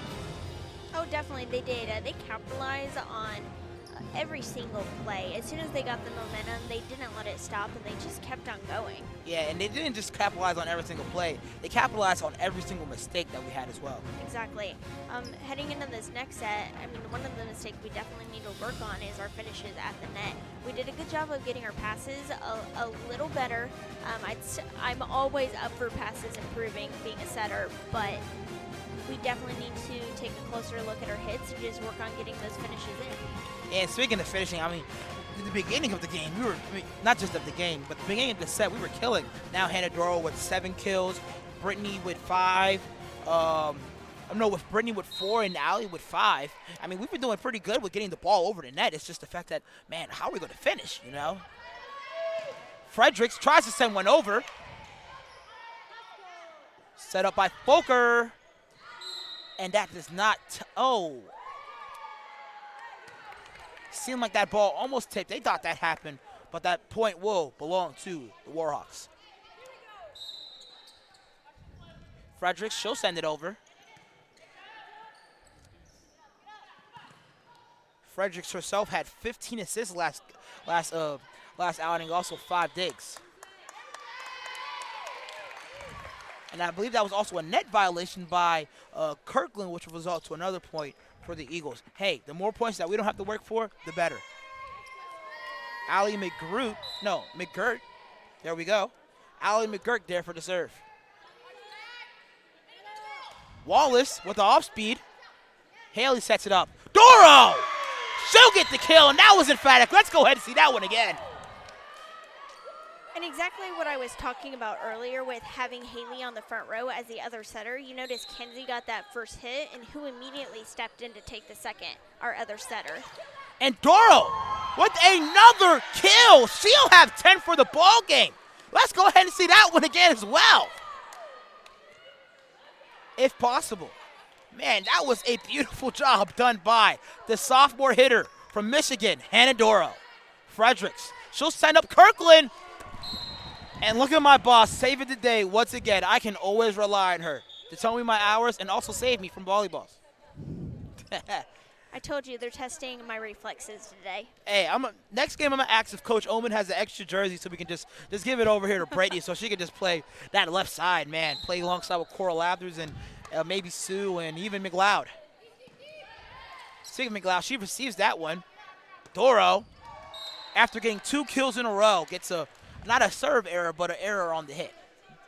Seemed like her footing was a little bit off there, and she wasn't really to jump straight up. And I know sometimes when you look up into these lights, you have a tendency to lose the ball as well. Hunter, a little bit too strong on that hit right there, resulting to another point for the Warhawks.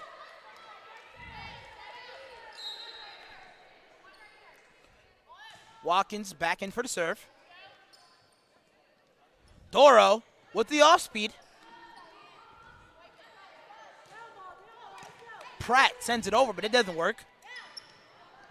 Volker tries to catch the defense off guard, but they were right there.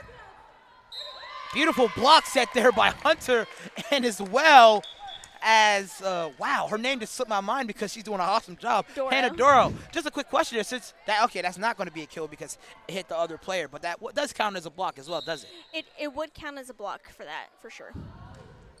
Sue sends the ball over, and oh, man, I thought that was going to touch, but it didn't, so that is a service error for the freshman. Back there is Roxy Wallace for the serve. And that goes over. Volker. Volker again with another opportunity. Haley's in the back there, and it's just a little bit too strong. 6-4 for the Warhawks. Warhawks in full advantage here since they have the set points in front of them. Volker sets up Haley. Quickly sent over by the Warhawks. Kenzie. And she gets that one a touch. Man, it didn't look like she had any intention there to score, but it seemed like it worked anyway. Say, knowing Kenzie, she actually probably did. She has this ability to see the other side of the floor and know exactly where to send it. Yeah, and that beautiful play with great spatial awareness puts the Eagles now down with a deficit of 1. There goes Kirkland, and that gets sent right back. McLeod tries to get a hand on it, and man, McLeod's been having a long night trying to get the ball from every single portion of the floor here. Oh, she definitely has a ton of energy and just that ability to move so well. She'll run everywhere.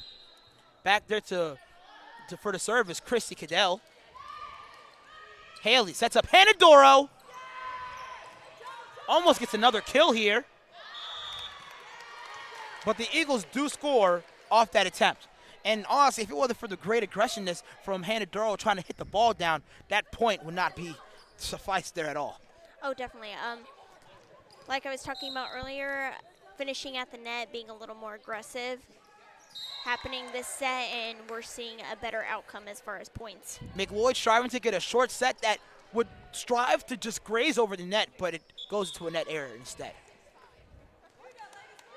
In the back, number 15, Lakin Pratt, in order for the serve.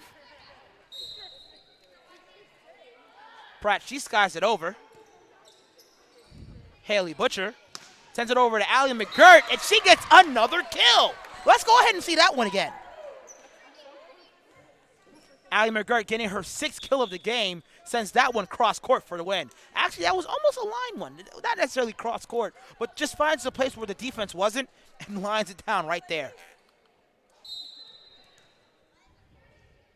Lathers, she'll send the ball over. Fredericks sets up Mathis. Beautiful block there by Bethany Gamble. Hunter almost got the kill there, but the Warhawks recover. Lathers. Haley just quickly sends it over. Fredericks. And beautiful job there by Madison Mathis, getting another kill for the opportunity. She gets 2 kills on the game.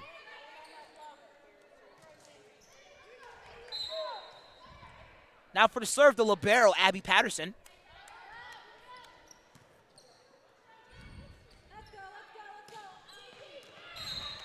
And that one just touches. Great job by the Warhawks. Now they extend their lead to 2. I believe that hit was done by, Roxy Wallace. Yes, Roxy Wallace it is. Patterson back for the serve. She sends it over nice and short. Lathers recovers it. Hunter. Beautiful recovery there by the libero. Almost gets a hand on their Hunter, but she doesn't. Now the Eagles find themselves in a in a deficit of 4. I was about to say a 4-0 deficit, but they have been scoring in this competition. Patterson with the ball. Gamble.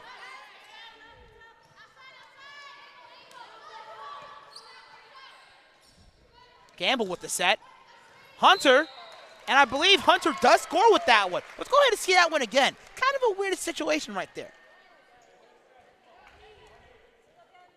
Bethany got the set over for Hunter, just grazes over the net, and she gets the score here. Yeah, a bit of a weird situation, but those are the ones you're thankful for as a hitter when it does roll over onto the other side. You take advantage of those every time you can. Brittany Hunter now with 5 kills in the ball game. And that ball just gets inside. A veteran move there by McLeod to just probably avoid it, but just touches the line there. See, it looked like Brittany was going to go for it, and then she's like, no, I'm almost positive that's out. And Brooke was like, no, that's in, and diving forward just couldn't quite get there in time. Serving now for the Warhawks from Coastal Alabama is Michaela Fredericks.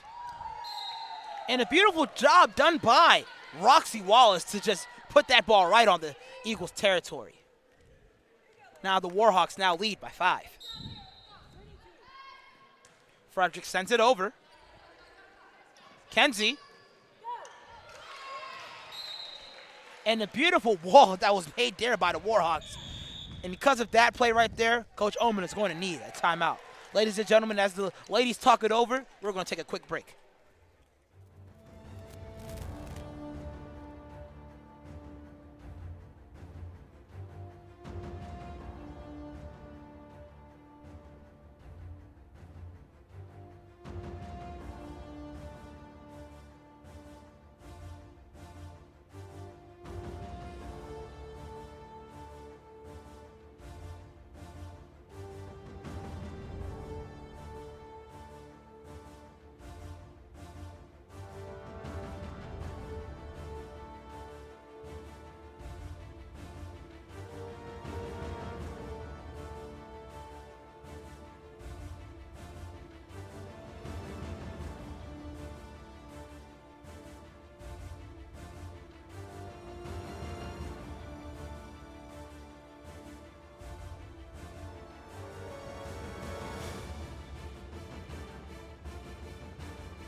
Welcome back, Eagle fans all over, whether if you're from around the country or around the world. Alvin Chapman alongside with Brittany Paddock are super excited to bring you this game. And now the Eagles are in a bit of an uncomfortable situation here, being down 6 in the 4th set of this matchup. Yeah, it's definitely a bit uncomfortable, but it's not like it's undoable. They found themselves in worse situations before, and the key is just to come out strong and work hard at every single point to get that lead back. Allie McGirt sends that hit right into the net, allowing another point fair for the Warhawks. And the Warhawks do score indeed again off that miscommunication there by the Eagles. Michaela Fredericks is going to be back there in order for her to serve.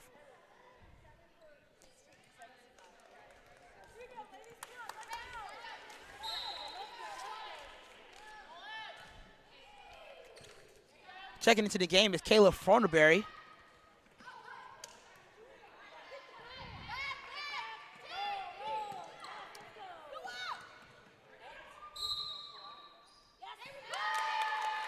And the Eagles will be awarded that point there, making them now being down 9. So the Eagles have really been given an opportunity here, and we just need to capitalize on it. McGirt back there for the serve. Fredericks sets up Wallace, but Doral gets the solo block there. Let's see that one again.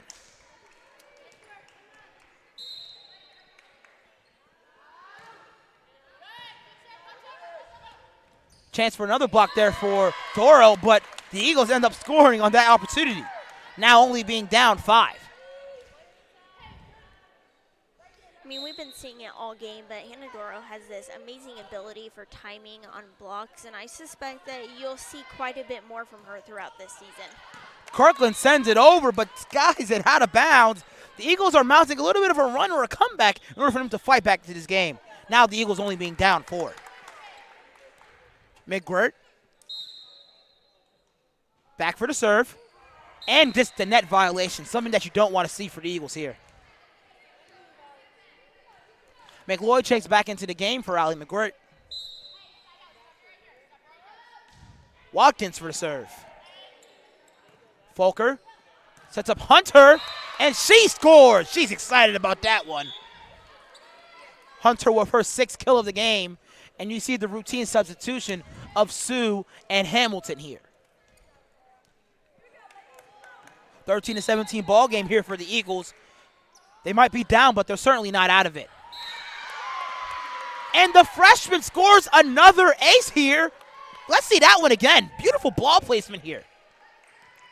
I mean, that was just absolute perfect ball placement right on the line. Makes me a little nervous sometimes with it being so close, but you'll take those. And she scores another ace. The freshman, already making her name for herself, gets 2 aces in a row. Sue Lee, the freshman from Honolulu, Hawaii.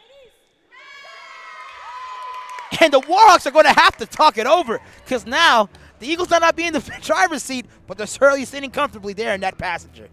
Ladies and gentlemen, we're going to take a quick break, but we'll be back very soon as the Eagles try to mount a comeback.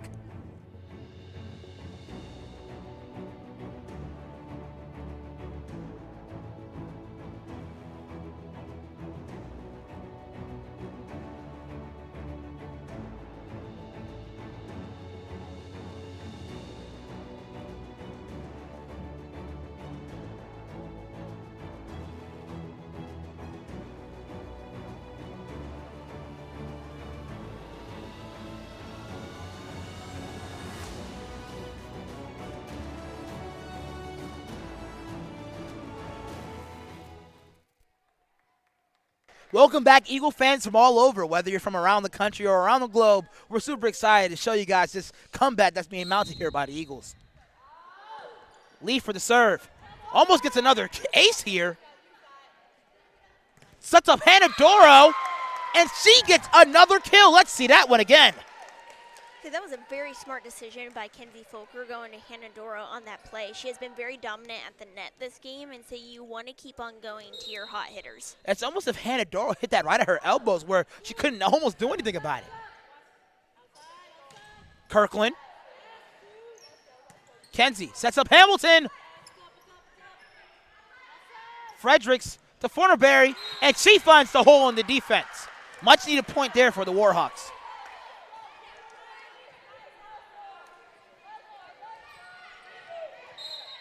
Roxy Wallace back for the serve. Wallace guys it over. McLeod makes the call. Hamilton, she'll send it over, and I believe she touches. Let's see that one again. Man, way to see the line there by Hamilton. I mean, I mentioned this in the last game, but Tori just has this absolutely great ability to put it in the corner. I mean, either way, we would have gotten on the point on that, net violation or with the kill, but once again, great ability by Tori. There goes Kirkland, and Hannah Doro with the block. Practically a brick wall back there. And now we have a tied-up ball game. Kind of a similar situation as the last set, but instead the Eagles are the ones coming back here. Fredericks, she'll set up Kirkland. Another block there by Doro, and it results for another point and also the lead for the Eagles. So I think that might have actually bounced off of her head, but whichever way you can get the block, you'll take it. Listen, luckily there's not a head count rule here in volleyball. Haley, she'll sky it over. Frederick, she'll pep it back for, I believe, the libero, Abby Patterson. Hannah Doro, she'll attack from a different angle here, and almost gets the ace. McLeod. Haley to Hamilton. Gamble, she'll set up Hamilton here. And I believe that does go out. I think Hamilton was anticipating the fact that there was going to be blockers in her way, so she hit it in a direction where blockers would possibly will be. Oh, she definitely did. I mean, she was about 2 or 3 feet in further from her normal spot, so she was anticipating that, just pushed it a little too far. Cadell. Butcher sets up Doro, and she'll get another kill. Let's see that one again. Butcher, not Butcher, but Doro with 10 kills in this contest. One of the top hitting percentage in the country, and she's having a ball game for herself. Fornerberry. Butcher to Hamilton. Does she find the line? No, she does not. Man, that's a tough one right there. That is a very tough shot. She did a good job of going around the block, just maybe snap her wrist a little bit more and it should go down. Well, ladies and gentlemen, Eagles fans from all over, you are tuned in to a very entertaining game brought to you by Pensacola Christian College, and that is a service error there by Fornerberry, giving the Eagles the lead. Here comes the routine substitution here. Cora and Suk check out of the game, bringing Brittany Hunter, the team leader in hits, and Cora Lathers, the team leader so far in this game, for digs. Cora, she'll send it over. Short set here. Fredericks. And Cora should have left that one alone, but got it right off her hands, and that ties up the game at 21. It all comes down to being aware of where you are on the court, and if you aren't aware, sometimes it's hard to make those calls on whether or not you should have let a ball go out or try to get it. Patterson with the short set. Laura recovers it. Hunter, does she get it on the line? No, she doesn't. That one's going to hurt because we just gave the Warhawks the lead. In the front row, we have Haley, Hunter, and Gamble. In the back row, we have Allie McGirt, McLeod, and Lathers. Hunter, she'll send it over. Gamble, she'll recover it. And Allie hits it right into the net. Something we don't need from the Eagles. And Coach Oman gives herself no choice but to call a timeout. What do you think she's going to be reviewing with her team here? I don't know. There's a lot of different things she could be going over. Really, just getting her team to focus, come out strong as soon as the set ends. If anything, it becomes a little bit more of a mind game for the other team. You want to try to get into that other server's head and make her think about what she's getting ready to have to do. This is a very fair competition on both sides, and the Eagles will be very devastated if they give it away. Let's take a couple moments as they go into a break.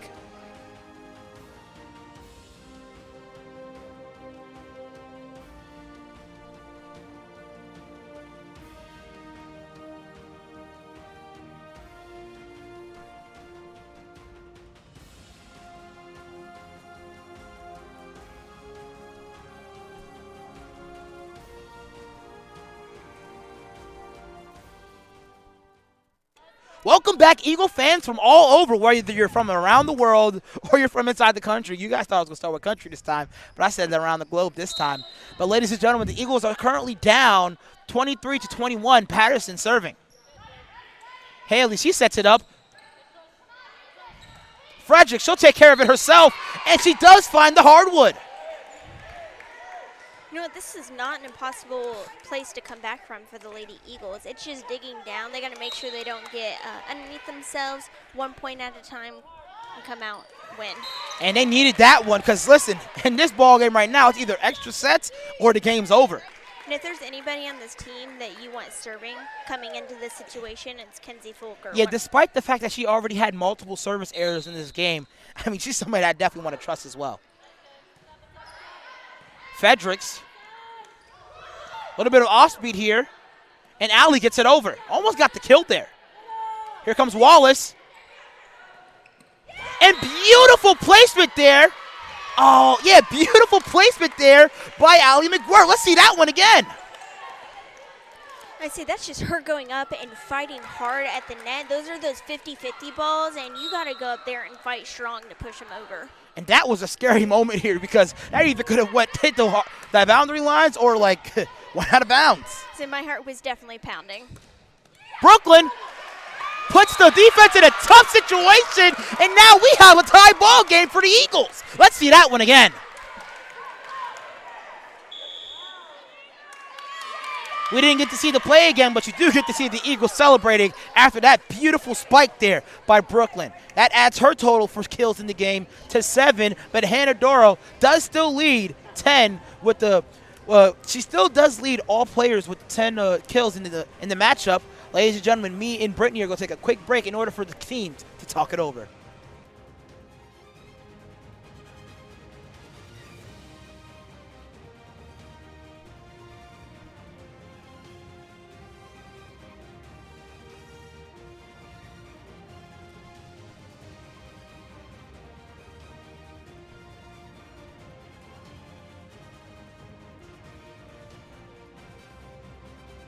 Welcome back, Eagle fans from all over, whether from around the country, all over the globe. And the Eagles are now in a situation where we're getting extra sets or we're going to be ending this broadcast pretty soon. But, Brittany, what did the Eagles have to do in order for them to maintain this success that they're currently holding? I mean, I think they got to remember it's 1 point at a time. This game is not over yet. And even though that was a fantastic block by Allie, once again, this game is not over. They need to keep on fighting until the final point of each match. And that was a beautiful job by Allie McGuire by just going straight up with that one. And the Warhawks answer back. Ladies and gentlemen, this is a tough game, and this one's going to go down to the wire. I can tell you that much. But one of the best hitters for the Warhawks recently just checked in, number 25, Renee Kirkland. Kenzie. And Allie scores once again for the Eagles as they proceed to give you what you need. Ladies and gentlemen, the Eagles are certainly playing super hard right now. Allie with the serve. Allie with the save. Allie with another save. And the Eagles do score, and I believe they do take this set. Ladies and gentlemen, let's see that one again. I mean, that's just a good job by our Lady Eagles staying consistent and fighting very hard till the very last play of the game. And ladies and gentlemen, as I said, if they didn't win this one, this was either having extra sets or we're going to be heading home. Ladies and gentlemen, we have some more action for you guys. What I believe a fourth set in this competition. We'll be back shortly with more information for you guys.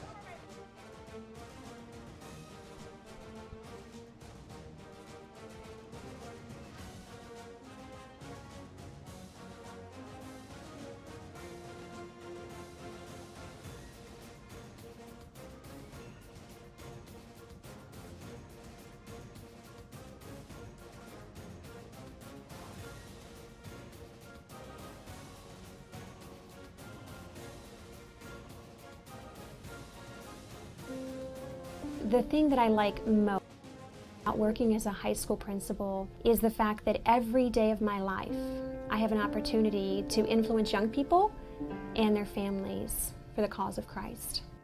About 25% of our church congregation has been saved through our school ministry. And so I love nothing more than to sit across the table from a young person and share Christ, or to encourage them to consider what God may have for them in their life. I received a foundation for that here at PCC. PCC sets a standard of excellence that taught us as educators to really go and do likewise. In many ways, the faculty and staff, they were examples. And I always liked helping people, so being able to serve people, and Chick-fil-A definitely gave me that facet to be able to do that. It's not always about the chicken. Sometimes we get focused on all the day-to-day operations, and sometimes you got to remember it's about the people. Being able to influence the young team members, not just business, but just different personal situations, because you never know how long you're going to have somebody. And so it's just nice to see us enrich other people's lives, and it's like, you know, this is why I like Chick-fil-A. It's more than just a chicken sandwich, which I love, but it's about the people, whether it's my team or just the other vendors we come in contact with or the customers. I knew I wanted to go to a Christian college. I was looking for that big complement to be able to grow in a Christian environment for business. And so that's what attracted me down to Pensacola originally. So when I think about different professors, I think very fondly of that took a lot of extra time if I was struggling in a class, or even if they weren't teaching me that semester, they knew me from before, and they would be able to say, hey, how are things going? And if they said, hey, I was struggling in this, hey, swing by, I can help explain that. And for a lot of the business aspect, it's very important, it's very intriguing to me. I had that nice base knowledge of how business law works, and then I could do a little more research and continue to grow from there instead of going in cold, not knowing anything, being completely unprepared. So, but even here it is 15 years later, and that's something that helps me now since I had that foundation.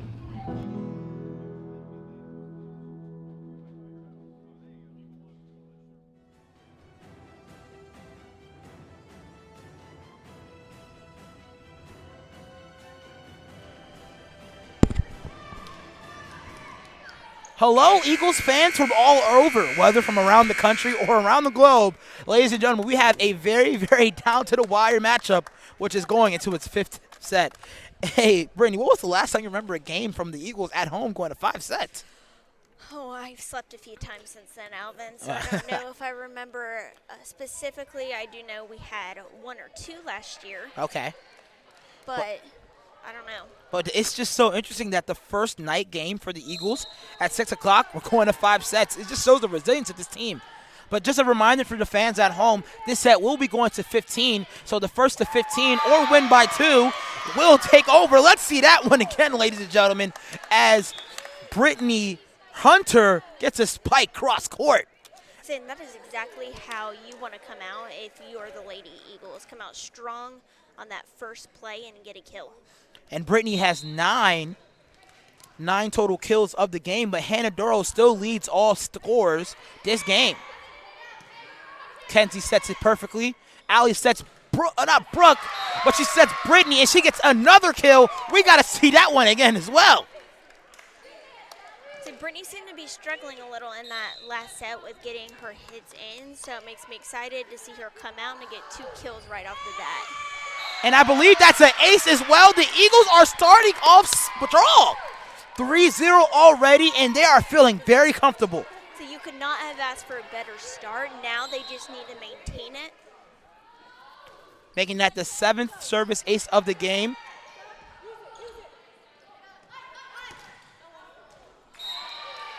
And we go back to the person who's been being successful for us practically all game, but just misses the line by this much.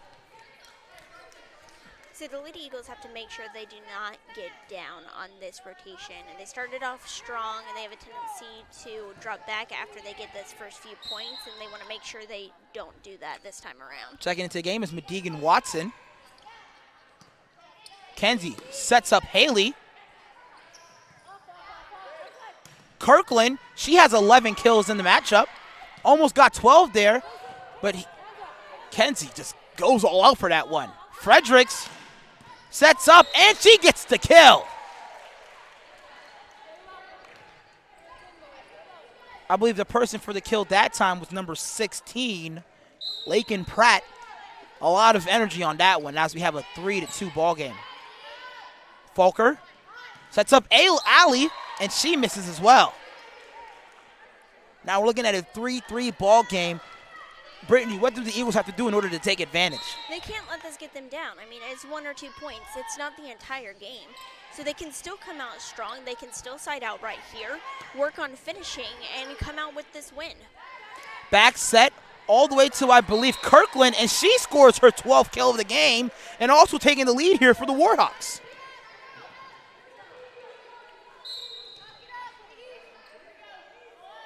Rainey Kirkland with 12 kills in the matchup gives her team the lead. Brittany with a very strong spike right there, but just goes a little bit too far off the line. Watson with the service error, and it gives the Eagles a little sigh of relief, and also checks in Hannah Duro back into the game. The person who has possibly, actually not the most kills, but tied with Kirkland with the most kills in the ball game. Say, if I'm Coastal Alabama, I'm very nervous about Hannah coming back on the front row because she has been timing her blocks perfectly. Her kills have been on point. She's been having a solid game all around. I want to get her off as soon as possible. Beautiful off speed there by Doro. Also great block set up there as well. Horo punches it up in the air. Sets up Kirkland. Haley over to Brittany. I was about to say Brooklyn, but she scores again with 11 kills in the contest. Desperately needed that one, and now the Eagles are only down by 1. The routine substitutions that we normally see with Hamilton and Lee happen as Hunter and I believe, name just slipped my mind, but 2 people just subbed out. Fredericks over to Watkins. Lee recovers. Doro almost finds the hardwood there. Lee recovers. Back set there, and I believe there is I have no clue what happened here, Brittany. I know your wonderful expertise can do a lot of explaining here. So it looks like when Coastal Alabama was returning that ball that it actually crossed over the antenna from outside to inside, which automatically rules the ball out of bounds. Perfect, which puts the Eagles in a 6-6 lead. And Hannah Doro, a stone wall up front there. We got to see that one again. Beautiful block there by Hannah Doro. She just doesn't have one of the top hitting percentages in the nation, but she's practically a stone wall on the defensive side. She tries to score again, puts them in a tough position, and Hannah Doro just scored 13 kills in the contest and gives the Eagles a 2-point lead. So Hannah has done a fantastic job of playing aggressive at the net, and you really, as a coach, you want to hope that her enthusiasm and her aggressiveness starts rubbing off on your other front row players. Yeah, and honestly, it just puts us in a beautiful position just to get to 15 first, because all we need is 7 more for us to win. But as both teams talk it over, we're just going to take a quick break and talk some stuff over within ourselves.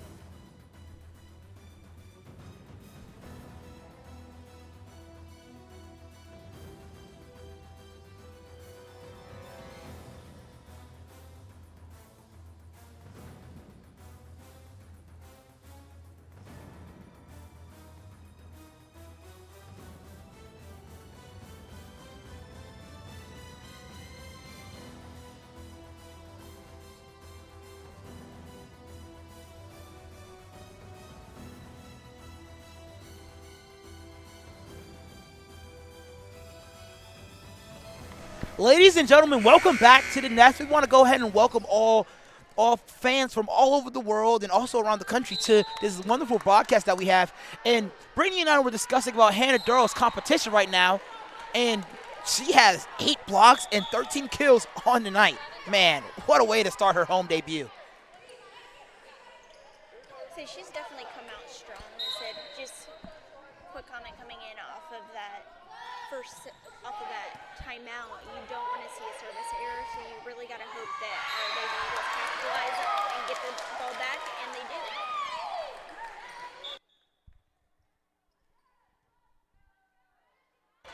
Beautiful score there by Haley Butcher, and she does a great job to extend the lead for the Eagles.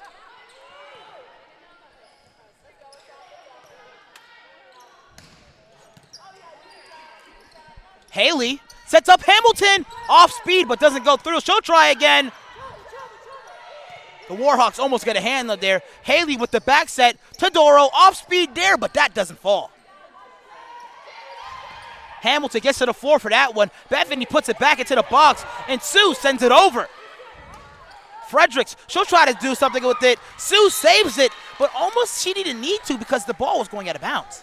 I say it might have been definitely hard to tell on those angles, at least from where I'm sitting. But yeah, definitely could have been.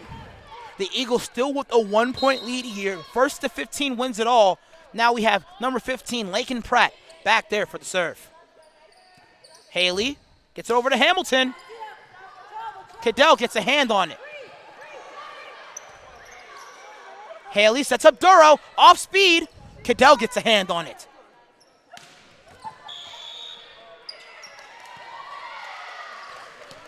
And I don't necessarily know what went on here for that situation, but I believe the point will go to the Warhawks, making this a tied-up ball game. So it looks like it was a net violation on one of our blockers. Okay, that's interesting, but I mean, with this close of a ball game, you want minimal amount of mistakes as possible.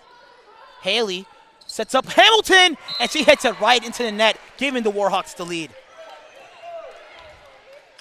And Coach Oman with the genius decision here, as soon as they got the lead, she called the timeout. Great coaching by our National Coach of the Year for the 2020 season. We'll be back shortly after a few breaks.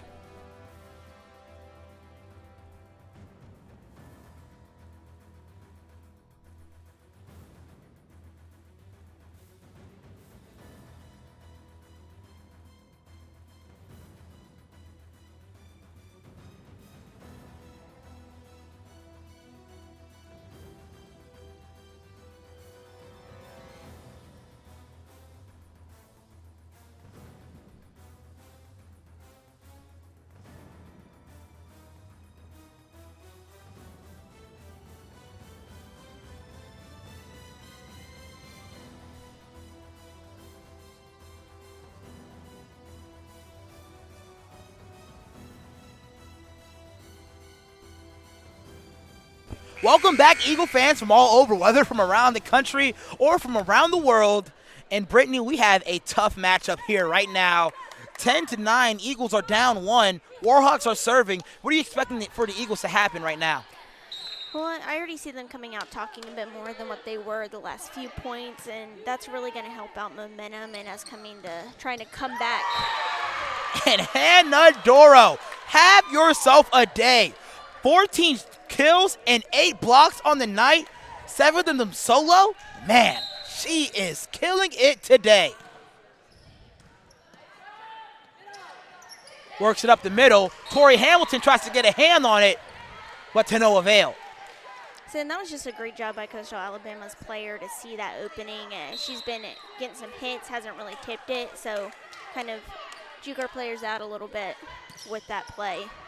Haley sets up Gamble, and she gets the ball on the other side. Bethany Gamble, the best team lead to ever exist in Teen Extreme history. She scores for the Eagles, knotting up the ball game. Yes, that is a biased statement, but I will forever stand by it. Bethany Gamble gets her 5th kill of the game as Cora Lather sends the ball over. Fredericks has to send it over. And Wallace gets the kill here in the situation, giving the Warhawks a 1-point lead. So our Lady Eagles really need to keep an eye out on their players. I mean, it was a very hard tell that she was going in with the swing, and they need to be prepared for that hit. Bethany Gamble.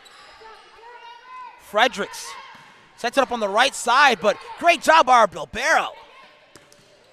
Brittany just misses it. Now we're down 2. We have to get something going on here before one team hits 15.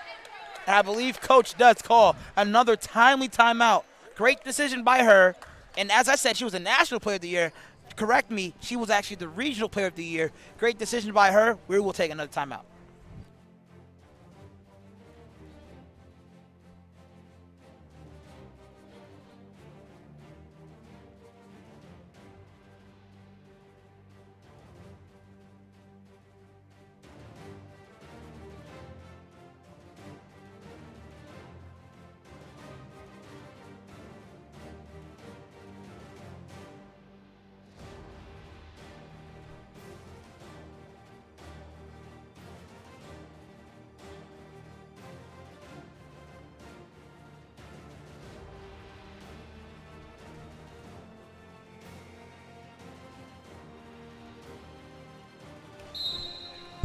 Welcome back, Eagle fans from all over. And correct me once more again, my boss comes in with the clutch. And, oh, man, forget what I was going to say. Bethany Gamble comes in already with a great kill. She has 6 kills on the game, and she subs out for Kenzie Folker. But once again, ladies and gentlemen, I said that Coach Ullman was the National Player of the Year. Correct me. She was the Regional Coach of the Year. There we go. Patterson. Off speed there for the Warhawks. And Kirkland tries to do something here, and she does. Kirkland, she scores her 13th kill of the contest, giving her team a 14-point lead and also the match point here. Saying our Lady Eagles got to keep in mind this game is not over. Fighting for every single point is going to be extremely important. They can still come back.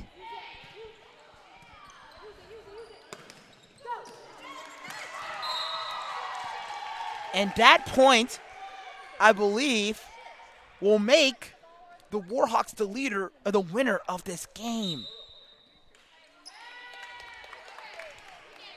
Ladies and gentlemen, that was a wonderful game here, displayed by both teams, going down into 5 sets. 5 sets. Hannah Doro, definitely one of the players to watch here for the Eagles, with 13 kills and 8 blocks in this matchup. Brittany, any final words that you have to say for this matchup? I mean, obviously there is always going to be things that you wish you could do better, but I don't think our Lady Eagles need to walk away being extremely disappointed with their performance. They definitely put in the effort, and when they were down, they tried to rally behind and come back. Extremely aggressive on the net, passes were looking better, and for the most part, we cleaned up our serves as well. Certainly an entertaining game, and man, to tell me about some of the great highlight moments of this game, man, we've seen many close games, many close matchups, many comebacks, many really hard hits, just beautiful volleyball all around. Ladies and gentlemen, thank you so much for tuning in to the Eagles broadcast. Thank you for the fans all over and around the country. Alva Chapman along with Brittany Paddock, and I hope you guys have a great night and a blessed rest of the week. Thank you so much.